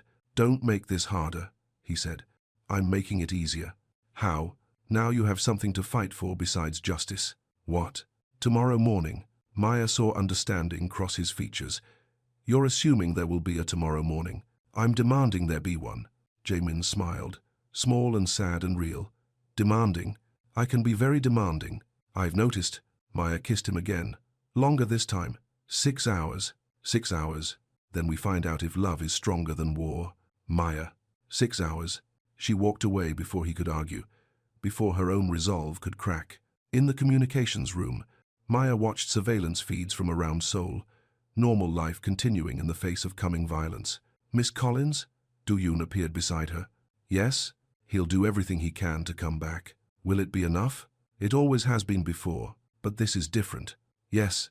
Because of me? Because of love." Maya looked at him. "Is that good or bad?" "I don't know, but it's real." Maya nodded. "Thank you." "For what?" "For taking care of him. That's my job." "No, that's love too." Do-yoon almost smiled. "Yes, I suppose it is." Maya watched the clock count down toward midnight, toward war, toward an ending she couldn't predict. All she could do was wait, and hope, and demand that tomorrow morning would come. At 11 p.m., Jaemin's forces moved into position. Maya watched on surveillance feeds as men disappeared into shadows around the penthouse building. "Radio silence from here," Do-yoon said. "Communications are compromised until after." "How will I know what's happening?" "You'll know." Maya stared at the monitors. The building looked normal, quiet, no hint of the violence coming. "Where is he?" she asked. "Where he needs to be." Maya realized that was all the answer she would get. Do-yoon moved to a communications station and began coordinating with teams across the city. Midnight approached like a countdown to execution. At 11:47, new vehicles appeared on the feeds. Black sedans moving slowly through the neighborhood. Baek's people arriving for the assault. Maya counted cars. More than expected. How many more? 8 vehicles, maybe 40 men. Do-yoon spoke rapidly into his headset, then turned to Maya. "Change of plans." "What kind of change?" "We're pulling back to secondary positions." "Why?" "Because they brought twice the expected force." Maya felt cold spread through her chest. What does that mean for Jaemin? "He's still going forward." "With how many people?" "Enough." Maya wanted to scream. "That's not an answer. It's the only answer I have." On the monitors, men in tactical gear emerged from the vehicles. They moved with military precision toward the building. Maya's phone rang. "Unknown number. Don't answer," Do-yoon said. The phone stopped ringing. 30 seconds later, it started again. This time Do-yoon nodded. Maya answered. "Maya Collins?" A voice she didn't recognize. "Yes. This is Detective Park, Seoul Metropolitan Police." Maya felt her blood freeze. "What's wrong?" "Your sister has been taken from the safe house." Maya's legs gave out. She collapsed into a chair. "What?" "Armed men. 20 minutes ago. She's gone." Maya couldn't breathe. "Where is she?" "We don't know, but we have a message for you." "What message?" "Come to the Hanyul Foundation building. Roof access. Come alone, or she dies." The line went dead. Maya stared at the phone. "They have Sujin." Do-yoon's expression didn't change. "It's a trap." "Of course it's a trap. You can't go." "Like hell I can't." Maya stood on shaking legs. "She's my sister. She's bait. I don't care." Do-yoon moved between Maya and the exit. Jaemin's orders were explicit. Jaemin didn't know they'd take my sister. He knew it was possible. Maya felt rage burn through her fear. "Get out of my way." "No, I'm not asking. Neither am I." Maya looked around the command center. Men focused on their equipment. None of them would help her leave. "Please," she said. "I can't. She's 17 years old." "I know. They'll kill her. Probably. Then let me go." "So they can kill you both?" Maya realized Do-yoon was right. Going would save no one. "Then what do we do?" "We trust the plan." "The plan just fell apart." "Plans always fall apart." Maya watched the monitors. Baek's people had reached the building. The assault was beginning. "How long until we know?" 30 minutes. "And if Jaemin doesn't make it back?" "Then we improvise." Maya felt time crushing down on her. Jaemin was walking into a trap designed to kill him. Sujin was being held by monsters. Everything was happening at once. There has to be something we can do. There is. What? We wait. Maya wanted to hit something. I hate waiting. Everyone hates waiting. Then why do it? Because the alternative is making bad decisions quickly. Maya forced herself to breathe, to think. The Hanul Foundation building. What about it? That's where this all started. Where I was drugged. So? So why there? Why not somewhere more isolated? Du-Yun considered the question. Symbolic value or practical value? Meaning? Maya studied the building layout in her mind. It's across the street from the penthouse. And? Perfect sniper position. Du-Yun's expression changed. They're not just holding your sister hostage. They're using her as bait to draw me into Overwatch position, where you can watch Jaemin die. Maya felt everything click into place. It's not about me at all. What? The whole thing? Taking my sister, calling me to the roof. Then what's it about? Breaking him. Maya realized the true cruelty of the plan. They want him to see me die, to know he failed again. Just like his fiancée, exactly like his fiancée. Du-Yun was already moving toward communications equipment. I need to warn him. Radio silence, remember? This changes everything. Maya watched him try to establish contact. Static answered every attempt. Jamming? She asked. Probably. Then he's going in blind. Yes. Maya felt desperation claw at her throat. There has to be another way. Name it. Maya thought frantically. The building. Which building? Hanul Foundation. You said it was compromised. Part of your network. It is. Then you have access. Some. Security systems, elevators, fire suppression. Du-Yun's eyes lit up. All of them. Can you get me inside without them knowing? Possibly. Can you get my sister out? If she's really there. Maya felt hope spark in her chest. Then, let's go. Maya, you said we improvise when plans fall apart. This isn't improvisation. This is suicide. No. Suicide is doing nothing while my sister dies. Maya moved toward the equipment room. What do I need? Du-Yun followed reluctantly. Tactical gear. Communications. Weapons. I don't know how to use weapons. Then you better learn fast. 5 minutes later, Maya wore body armor and carried equipment she barely understood. Du-Yun had given her a crash course in basic survival. Simple rules, he said. Stay low, move fast, trust your instincts. What if my instincts are wrong? Then you die. Maya appreciated the honesty. How do I contact you? Emergency channel. Press this button and talk. Range? Citywide. And if something happens to you? It won't. Maya looked around the command center one more time. If I don't make it back, you will. But if I don't, tell Jaemin something. What? That I chose this. That it wasn't his fault. Tell him yourself. Maya nodded. I planned to. They left the warehouse in a single vehicle. Seoul at midnight felt different. Fewer lights, more shadows, like a city holding its breath. Eater? Maya asked. 10 minutes. What's happening at the penthouse? Unknown. Communications are still down. Maya watched the city pass by. Do you think he's alive? I think he's Jaemin. Meaning? Meaning he survived worse. Maya hoped that was true. What was he like before? Before all this? Younger, angrier, more reckless. What changed him? Losing people. His fiancée? Her? Others? Every loss teaches patience. Maya thought about that. Is patience always good? In our business? Usually. But not always. Sometimes you have to act fast. Like tonight? Like tonight. The Hanul Foundation building appeared ahead. 40 floors of glass reaching into darkness. Most windows were dark. A few showed security lights. Top floor is lit, Maya said. That's where they'll be. How do we get there? Service elevator. Maintenance access. Without being seen? That's the plan. Du-Yun parked in an underground garage. Maya followed him through service corridors she had never known existed. Building schematics, he said, showing her a tablet. Elevator shaft runs along the east wall. Access panels every 5 floors. What if they're watching the elevators? We're not taking the elevators. Maya looked at the tablet again.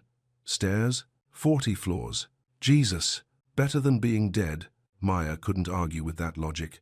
They entered the building through a maintenance door. Emergency lighting cast everything in red. Their footsteps echoed despite their attempts at stealth. Comms check, Du-Yun whispered. Clear, Maya whispered back. They found the stairwell, concrete and metal disappearing into darkness above. Stay close, Do-yoon said. Stop if I stop. Maya nodded. They began to climb. After 10 floors, Maya's legs burned. After 20, her lungs screamed. After 30, she wondered if she would make it. Almost there, Do-yoon breathed. Define almost. 10 more floors. Maya forced herself to keep climbing. One step, then another, then another. At the 39th floor, Do-yoon stopped. From here, we go silent. Maya nodded. Her throat was too dry for words. Do-yoon opened the door carefully. The hallway beyond was dark except for exit signs. He moved forward like a ghost. Maya followed, trying to match his silence. Every footstep sounded too loud in her ears. They reached another stairwell. This one led only up, to the roof. This is it, Do-yoon whispered. Through the door above, Maya could hear voices. Korean and English mixed together. How many? She whispered. Do-yoon held up 5 fingers. My sister. He nodded toward the voices. Maya felt her heart race. Soojin was up there, probably terrified. Definitely in danger. Plan? Maya whispered. Do-yoon showed her the tablet. Roof layout. Positions marked. Escape routes highlighted. Maya memorized what she could. Ready? No. Me neither. Do-yoon smiled grimly. Then let's go save your sister. They opened the door and stepped into whatever waited above. The roof was a maze of ventilation equipment and communication arrays. Maya followed Do-yoon between metal structures, moving toward voices that grew clearer with each step. Should have been here by now. Maybe she's not coming. She'll come. She loves the girl too much. Maya felt rage burn in her chest. They were discussing her like a predictable animal. Do-yoon held up his fist. Stop. He pointed around a ventilation unit. Maya peered carefully around the corner. 5 men stood near the roof's edge, weapons visible, professional stance. And Soojin, her sister, sat tied to a chair in the center of the group, duct tape over her mouth, terror in her wide eyes. Maya's breath caught. Soojin looked unharmed but frightened beyond measure. Do-yoon tapped Maya's shoulder. He pointed to his watch, then held up 3 fingers. 3 minutes. Maya nodded. She understood. Whatever they were going to do had to happen in 3 minutes. Do-yoon showed her the plan on his tablet. 2 routes to Soojin, 3 escape paths, precise timing required. When I move, he whispered, you go left, reach your sister, cut her loose. What about the guards? My problem. Maya looked at the 5 armed men. That's not fair odds. Fair is irrelevant. Maya almost smiled despite everything. He sounded like Jae-min. Knife, Do-yoon said, handing her a tactical blade. Maya tested the weight, sharp and balanced. I've never used one of these. Point and cut. Nothing fancy. What if something goes wrong? Run. What about you? Run anyway. Maya studied the roof layout one more time. 30 seconds to reach Soojin. If you move fast. And if they see me coming? Duck. Maya wished she could laugh. Any other advice? Don't die. I'll try. Do-yoon checked his weapon. Some kind of automatic pistol with a suppressor. Professional equipment for professional work. On my signal, he said. Maya crouched behind the ventilation unit. Her heart hammered against her ribs. One of the guards spoke into a radio. Still no sign of the girl. Give her time, another voice replied. Fear makes people cautious. Maya felt anger replace fear. These men had terrorized her sister for hours, made her bait in their war. Do-yoon raised his hand. 3 fingers. 2. 1. He moved. Maya had never seen anything like it. Do-yoon flowed around obstacles without sound. 3 guards dropped before the others realized what was happening. Maya ran. 30 seconds had never felt so long. Every step echoed like thunder in her ears. The remaining guards were shouting, turning, raising weapons. Maya reached Soojin as bullets sparked off metal nearby. I'm here, she whispered, cutting rope with the tactical knife. I'm here. Soojin's eyes were huge above the tape. Maya peeled it away carefully. Maya? Soojin's voice cracked. How did you? Later. Can you run? I think so. Maya helped her sister stand. Soojin's legs shook but held her weight. More gunfire. Maya looked back. Do-yoon was pinned behind a communication array. 2 guards were flanking his position. This way, Maya said, pulling Soojin toward the nearest escape route. They made it 10 feet before a voice stopped them. Not so fast. Maya turned. A man in a dark suit held a pistol aimed at Soojin's head. Mr. Bake, Maya said. Miss Collins, so good of you to join us. Maya stepped between the gun and her sister. Let her go. I'm afraid that's not possible. She's just a child. She's leverage. Against who? Jaemin's probably dead by now. Baek smiled. Actually, he's not. Maya felt her heart skip. What? Your boyfriend proved more resourceful than expected. Where is he? Currently fighting for his life 30 floors below us. Maya realized the assault was still happening. He's alive? For now. What do you want? What I've always wanted. Justice. You call selling children justice? I call stopping the man who destroyed my life justice. Maya saw madness burning in Baek's eyes. Your life, my business, my reputation, my future. Built on suffering, built on profit. Behind Baek, Maya could see Do-yoon moving closer, silent as death. So what's the plan? Maya asked. Kill me in front of him? Eventually. What's the point? The point is breaking him completely. Like you tried to break him when you killed his fiancée. That was business. This is personal. Maya realized she needed to keep him talking. What's the difference? Business is clean. Personal is messy. Messy how? He gets to watch you die slowly. Maya felt ice form in her stomach. And then he gets to join you. Do-yoon was 15 feet away. 10, 5. Maya kept talking. You know this won't bring back your business. No, but it will bring satisfaction. Will it? Oh yes. What about after? What about the rest of his organization? They'll learn to leave us alone. Or they'll hunt you down and kill you. Let them try. Do-yoon reached striking distance. Any last words? Baek asked. Yes, Maya said. Duck. Sujin dropped instantly. Maya dove sideways. Do-yoon's blade found Baek's throat before the man could fire. It was over in seconds. Maya pulled her sister close. Are you hurt? No. Scared, but not hurt. It's over now. Is it? Maya looked around the roof. 5 bodies. The smell of gunpowder. Blood pooling on concrete. Yes, she said. It's over. Do-yoon was already on his radio. Roof secure. Targets eliminated. Static answered. Then a familiar voice. Copy that. Package secure down here too. Maya's heart leaped. Jae-min? Maya, are you hurt? We're fine. Both of us. Stay where you are. I'm coming up. Maya sat on the roof with her sister in her arms. Seoul spread below them in lights and shadows. The war was over. Maya? Sujin's voice was small. Yes? Who were those people? Monsters. And the man who saved us? A friend. What kind of friend? Maya thought about that. The best kind. The roof access door opened. Jaemin appeared, moving fast despite obvious exhaustion. His clothes were torn, blood on his knuckles, but he was alive. Maya. She stood and ran to him. His arms closed around her, strong and warm and safe. I thought you were dead, she whispered. I'm harder to kill than that. Don't ever do that to me again. I'll try not to. Maya pulled back to look at him. Promise? I promise. Sujin appeared beside them. Maya? Who is this? Maya looked at her sister, then at Jaemin. This is Jaemin, the man I love. Love? Sujin looked confused. I'll explain later. Are we safe now? Maya looked at Jaemin. Are we? Yes. All of us? All of you. Maya felt something break open in her chest. Relief and exhaustion and overwhelming gratitude. Then let's go home. Which home? Jaemin asked. Maya realized she didn't know anymore. Wherever you are. Are you sure? Yes. Jaemin smiled. Small and real and beautiful. Then let's go home. They walked toward the roof access together. 3 people who had survived a war. 3 people with a future to figure out. Below them, Seoul hummed with normal life. People sleeping safely in their beds, never knowing how close darkness had come. But darkness had been pushed back. For now. For them. And that was enough. 3 days later, Maya woke in Jaemin's penthouse to the smell of coffee and the sound of voices in the kitchen. Sunlight streamed through floor-to-ceiling windows, painting Seoul gold.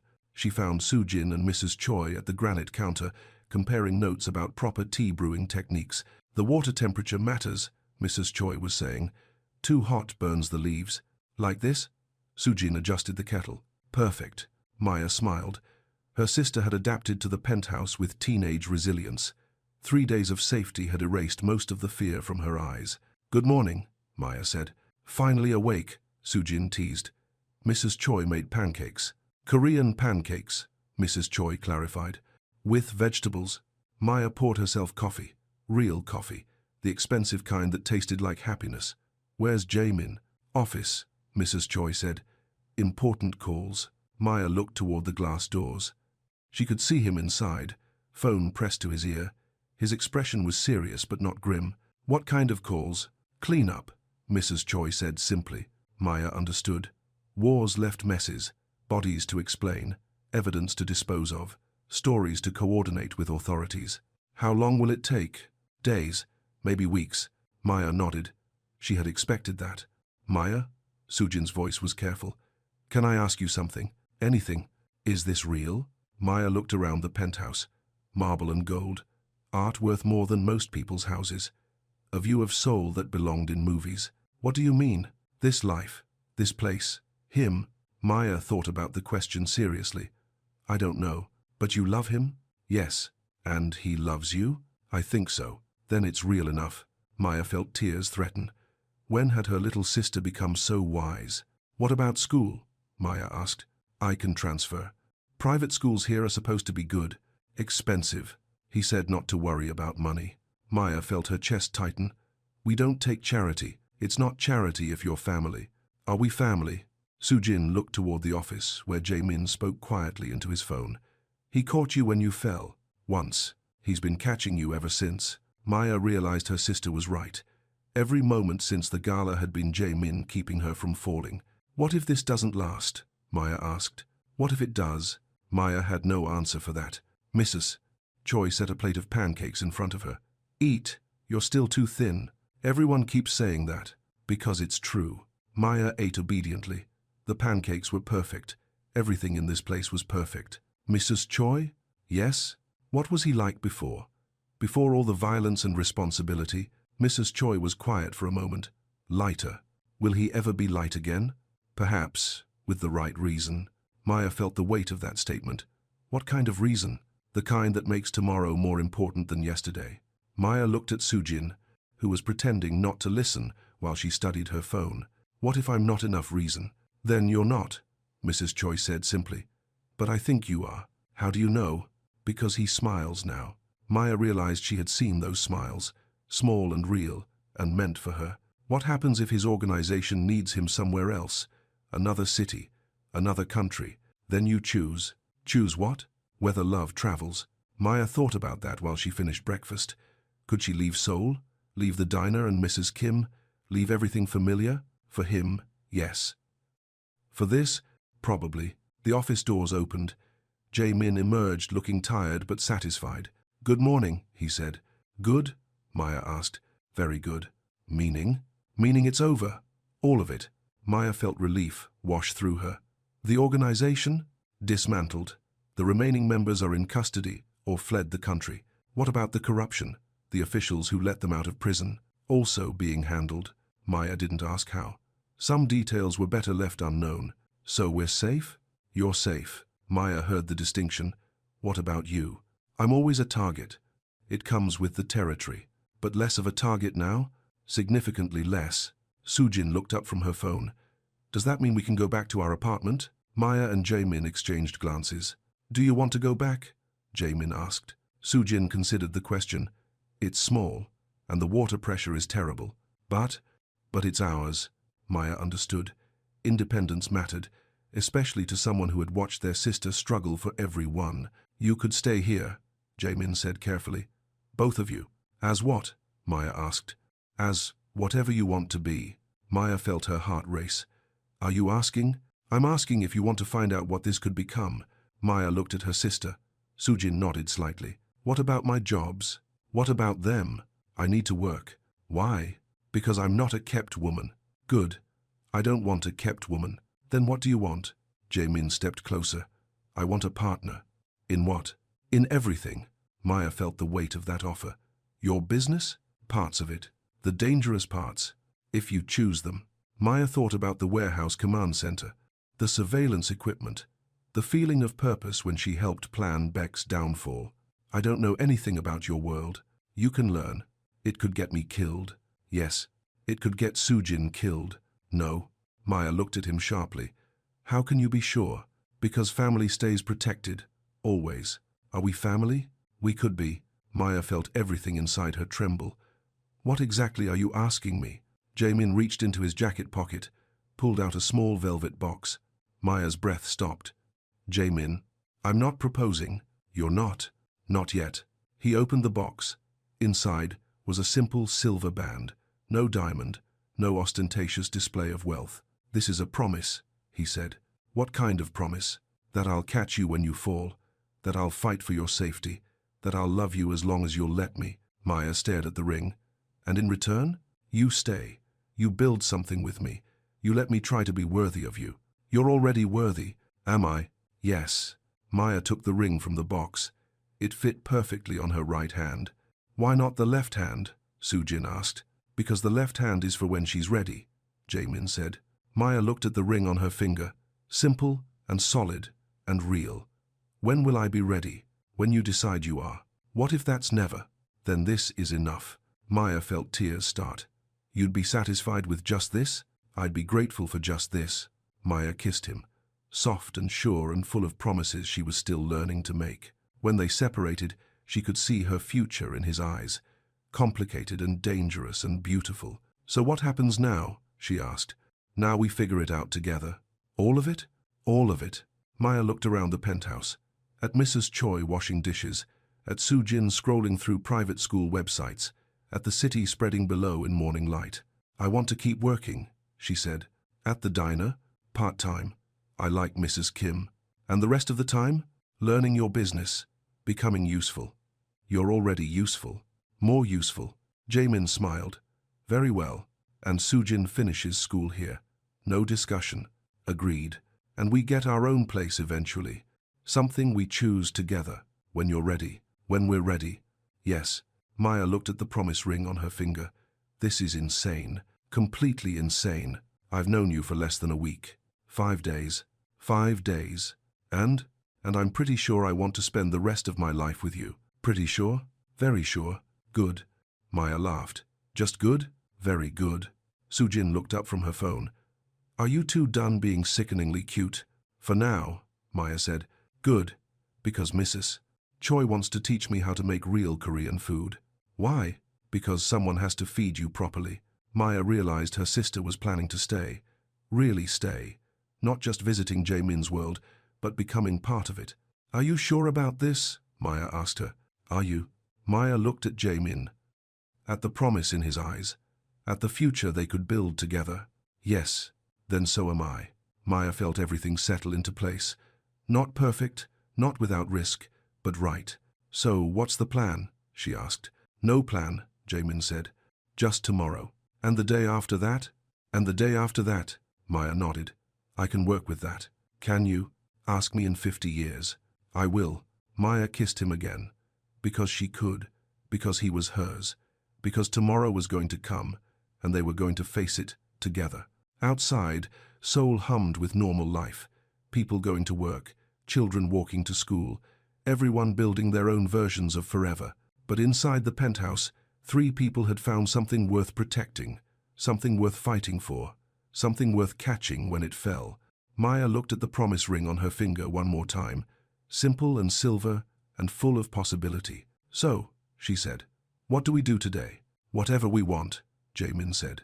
What do you want? Coffee, breakfast, time with you. In that order? In any order, Maya laughed. You're easy to please. I'm grateful. For what? For you. For this.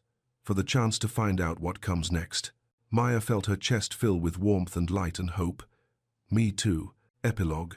6 months later. Maya unlocked the door to River's Edge, the small cafe she had opened 3 blocks from the Han River. Morning light streamed through windows that faced the water. The espresso machine hummed to life with professional precision. She had kept the space simple. 12 tables, local art on the walls, bookshelves in quiet corners, a place for conversation and contemplation. Mrs. Kim arrived at 7, as she did every Tuesday and Thursday. She helped during the morning rush, teaching Maya the subtle art of reading customers. That one wants to be left alone, Mrs. Kim would say. That one needs to talk. How do you know? Experience. Do-yoon appeared at 7:30, ordering black coffee and a morning pastry. He had become a regular customer and an unofficial security consultant. Maya felt safer, knowing he was nearby. "Any problems?" he would ask. "Just the usual cafe problems." "Good." At 8, Sujin stopped by before school. She wore the uniform of Seoul International Academy and carried textbooks that cost more than Maya used to make in a month. "How's the math test prep?" Maya asked. "Terrible. Numbers are stupid. Need help?" Jaemin already offered. Something about financial modeling being useful life skills. Maya smiled. Jaemin had strong opinions about education, all of them practical. "Are you happy?" Maya asked. Sujin considered the question seriously. "Yes, different, but happy." "Good different?" "Very good different." At 9, the morning rush began. Office workers wanting quick caffeine, university students seeking study space, neighborhood residents who had adopted the cafe as their social hub. Maya moved behind the counter with practiced efficiency. 6 months had taught her the rhythms of small business, the satisfaction of consistent work, the pleasure of familiar faces. "Maya?" A customer waved her over. "The usual?" "Coming right up." The usual was whatever Mrs. Park ordered on Mondays. It changed weekly, but Maya remembered everything. At 10, Jaemin arrived. He wore a simple dark suit and carried a briefcase that probably contained important documents, but he always had time for coffee and conversation. "How's business?" he asked. "Growing." "Profitable?" "Getting there." "Need anything?" Maya looked around her cafe. Clean spaces, happy customers, work that mattered in small ways. "No, I think I have everything I need." "Everything?" Maya looked at the promise ring on her right hand. She had moved it to a chain around her neck, close to her heart but not in the way of espresso machine operation. "Well, almost everything." Jaemin smiled. "What's missing? I'll know when I see it." "Will you?" "I have good instincts about these things." Jaemin's work had evolved over the past 6 months. Less violence, more legitimate business, protection services for people who needed them, consultation on security matters, the kind of work that helped without requiring wars. "Any interesting cases?" Maya asked. "A few." "The kind I could help with?" "Possibly." Maya had begun learning his business slowly. Financial structures, legal frameworks, the complex web of relationships that kept dangerous people away from vulnerable ones. "I'm ready for more responsibility," she said. "Are you?" "Ask me." "Maya Collins, would you like to become a partner in my organization?" Maya felt her heart skip. "Official partner, 50-50, ownership." "That's not fair. You built this. I built the foundation. We're building the future." Maya thought about it. Real partnership meant real risk, but it also meant real purpose. "What would I do?" "Whatever interests you most. And you'd be comfortable with that?" "I'd be proud of that." Maya looked around the cafe again.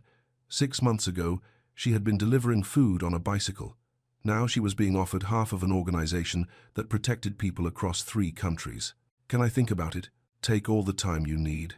A week, a year, if necessary." Maya kissed him across the counter. "I love you. I love you too. Even if I stay a simple cafe owner, especially if you stay a simple cafe owner." At noon, Maya closed for lunch. She and Jaemin walked along the Han River, watching boats move slowly through the water. "Question," Maya said. "Answer. Are we going to get married?" "Do you want to get married?" I asked first. "Yes, I want to marry you." "When?" "When you move the ring to your left hand." Maya touched the chain around her neck. "What if that takes a while?" "Then it takes a while." "What if it takes forever?" "Then we have forever to figure it out." Maya stopped walking. "Jaemin?" "Yes?" "I'm moving the ring." "When?" "Now." Maya lifted the chain over her head, took the simple silver band from its place near her heart, slipped it onto the ring finger of her left hand. "Maya, I'm ready." "Are you sure?" "I'm sure I want to find out." Jaemin kissed her beside the river, soft and deep and full of promises they would spend years learning to keep. When they separated, Maya could see their entire future stretching ahead, complicated and uncertain, and absolutely right. "So," she said, "when's the wedding? When do you want it?" "Soon." "How soon?" "Very soon." "Good." They walked back toward the cafe, holding hands. 2 people who had found each other in the middle of a war. 2 people who had chosen love over fear. 2 people who were finally, completely home. Maya looked at the ring on her left hand. Simple and silver and full of everything she had never dared to want. "Thank you," she said. "For what?" "For catching me when I fell. Thank you for falling where I could catch you." Maya laughed. "We're going to be okay." Yes, we are. Promise? I promise. Maya believed him. Because promises made beside rivers lasted forever. Because some love was strong enough to survive anything. Because sometimes, if you were very lucky, falling led to flying. They walked toward their future together, and it was beautiful.